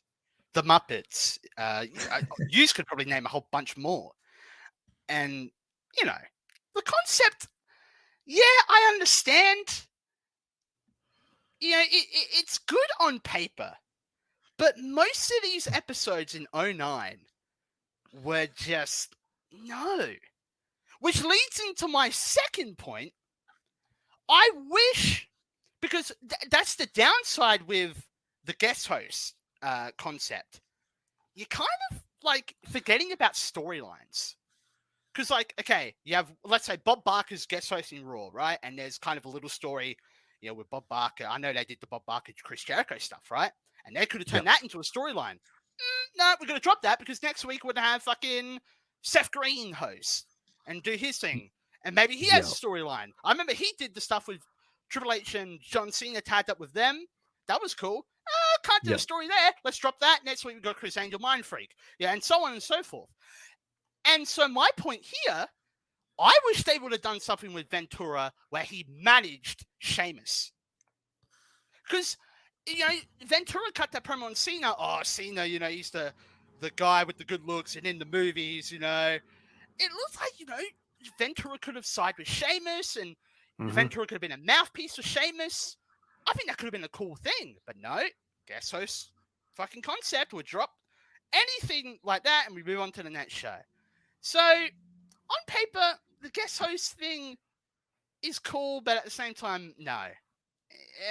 It's not for me. 09 Raw is a fucking meh. I gave this again a 5.5. And yes. There we go. There's my tangent. I agree with most of that. I'm not gonna lie. It's really good. I gave this a 5 out of 10. There was some cool moments, but overall it was not a great show. The Punk Cena match was awesome, and the Cena promo was really strong. The Batista stuff with Kane was okay. Other than that, man, I'll be honest, it was pretty average. It definitely got to the point of, once the Cena match happened, it definitely got to the point of like, okay, this is starting to suck now, because we didn't even have that to look forward to. But that was me. I'll go into cage match quickly, and then we'll go with you, Tom, because you picked the show. Cage match, I actually gave this an 8.2 out of 10. Oh my fuck off. Yeah. Fuck off. No. Fuck Yeah, off. they, for whatever reason, Cage Match just fucking butt loves this episode, and I don't get it. I just don't get it, man. Like, I give it a 6 overall. It started off very strong. I was like, all right, cool, this isn't bad, whatever. Got some good matches. We're going to see some younger guys wrestling. I'm all for it. And then, like you said, after that Cena Punk match, it just kind of went downhill from there. Like, the matches started to suck more. It seemed to drag on more and more the longer it went. There was some good shit in there, obviously. The Cena promo, for me, the Batista stuff, with Kane. Seeing Crime Time is always awesome. The women's match was hilarious for the wrong reasons. But I was so excited for that battle royal at the end. I was like, well, at least this will happen. At least this will be good. And it was total shit. And I was just like, oh, God damn it. But yeah, overall, it was entertaining. It wasn't the worst thing to go back and watch for sure. But it reminds me why 09 Raws were like, at least for me at the time, not something I had to see every single week. Like I could miss one and it'll be okay. Yeah, for sure. Yeah, it was there. It was there. You know what I mean? I want you guys to do Gronk of the Night first, if that's okay. I'll do it quick because it really doesn't need an explanation. Jesse Ventura. Just flat out. He fucking was so bad. I knew he would be bad on this episode and just kind of like there, but holy shit, dude. Like he was so much worse than I thought he would be. In the most loving way possible. Oh no. I'm gonna give Gronk of the Night to the Gobbledygooker, aka Maurice. That shit was great. You struggled to take the outfit off. Your little hand pose. That shit was hilarious. And in the most loving way possible, you're a Gronk and your bunda is amazing. Thank you. Wow. I gave it to the first ever 2-time Gronk of the Night, Woo! Jesse the Governor Ventura. Let's go. Let's fucking go. The first time I've ever given it to someone twice. I'm sure it won't be the last time. If he's on any other shows, he's a given. No, not necessarily. But honestly, he was fucking terrible. He's terrible every time I've seen him. Yeah, thanks. That's my TED Talk. Wow. First ever 2-time, though. Well, there you go. That's big. That is big. 2-time Gronk of the Night. Yeah. He's probably somewhere in the Baja right now being like, oh, that's revolutionary. Revolutionary Gronk. Baja. Oh, fuck, what? Is that us done with the Raw now? Oh, thank God. Thank God, gents. Wow. Would you like to know what we are watching? We're going to kick it to Matt because he's going to tell us what we're going to watch for the next episode of the GRONKCAST. Okay. All right. Well, what I'm going to do, because I really liked what you did last week, Tom. You did give a little bit of I think we should give a little bit of a tease on what's going to be on the shows. Nothing crazy, but a little bit of a tease. All right? Okay. We are going to watch TNA Impact Wrestling from 2011. The specific date is the 13th of June. Okay. All right. Now, on this show, I'm just going to mention some names that'll be on this show. Mr. Anderson, RVD, and Kurt Angle. There you go. There's 3 names that'll be on the show. Okay. So, can't go wrong, it right? should be a solid episode. Yeah. It should not piss me off in no way whatsoever. Look, I don't know, Matt. After what you've dealt with the last 2 fucking episodes, I'm terrified. I'm not going to lie. I'm very scared. Yeah. I'm fucking scared. I haven't seen this. I don't know what's fully on the card. I don't know any of that, of course. There's one thing on the show that has drawn me to it. Let's just say that. Okay. But yeah, I'm super keen for obviously next week, man. The way I just fucking love this pod, man. Just banging it out, guys. Make sure, of course, if you haven't already, and we talk about it on the socials as well. Feel free to hit us with a review because that definitely tells us whether we're doing the right or the wrong thing.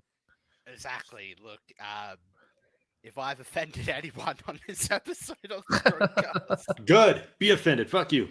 be No. offended, go fuck yourself. Because you Thank know you, fuck what? you, bye. Thank you, fuck Yes. you, bye, boom. Because BT Savage is never gonna fucking change, whether you like it or not.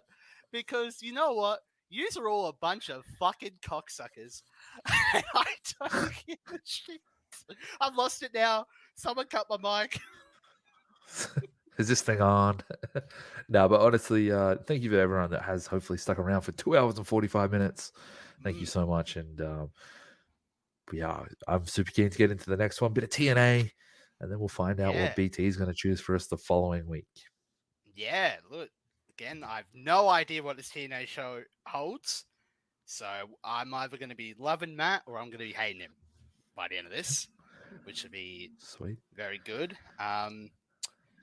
I guess we're pretty much at the end now, aren't we? Fuck. Yeah, We're at we the he end, kicked it over boys. to you to do the outro, fucker. Like that was the perfect segue, and you're like, oh, "So are we finished?" Yeah, Yes. look, stupid. well, yeah. Look, I need a clarification. You know, this has been a big fucking journey. Big long episode, big ride. Lots of memes, lots of content, lots of just awesome shit coming out of this episode of the Gronkcast. As always, just check out Tom, check out Matt on all the socials. You'll see them below. And until next time, I'm BT Savage. This is MAXHITMATT. This is Tom Puppet. And we will see you on the next episode of the Gronkcast.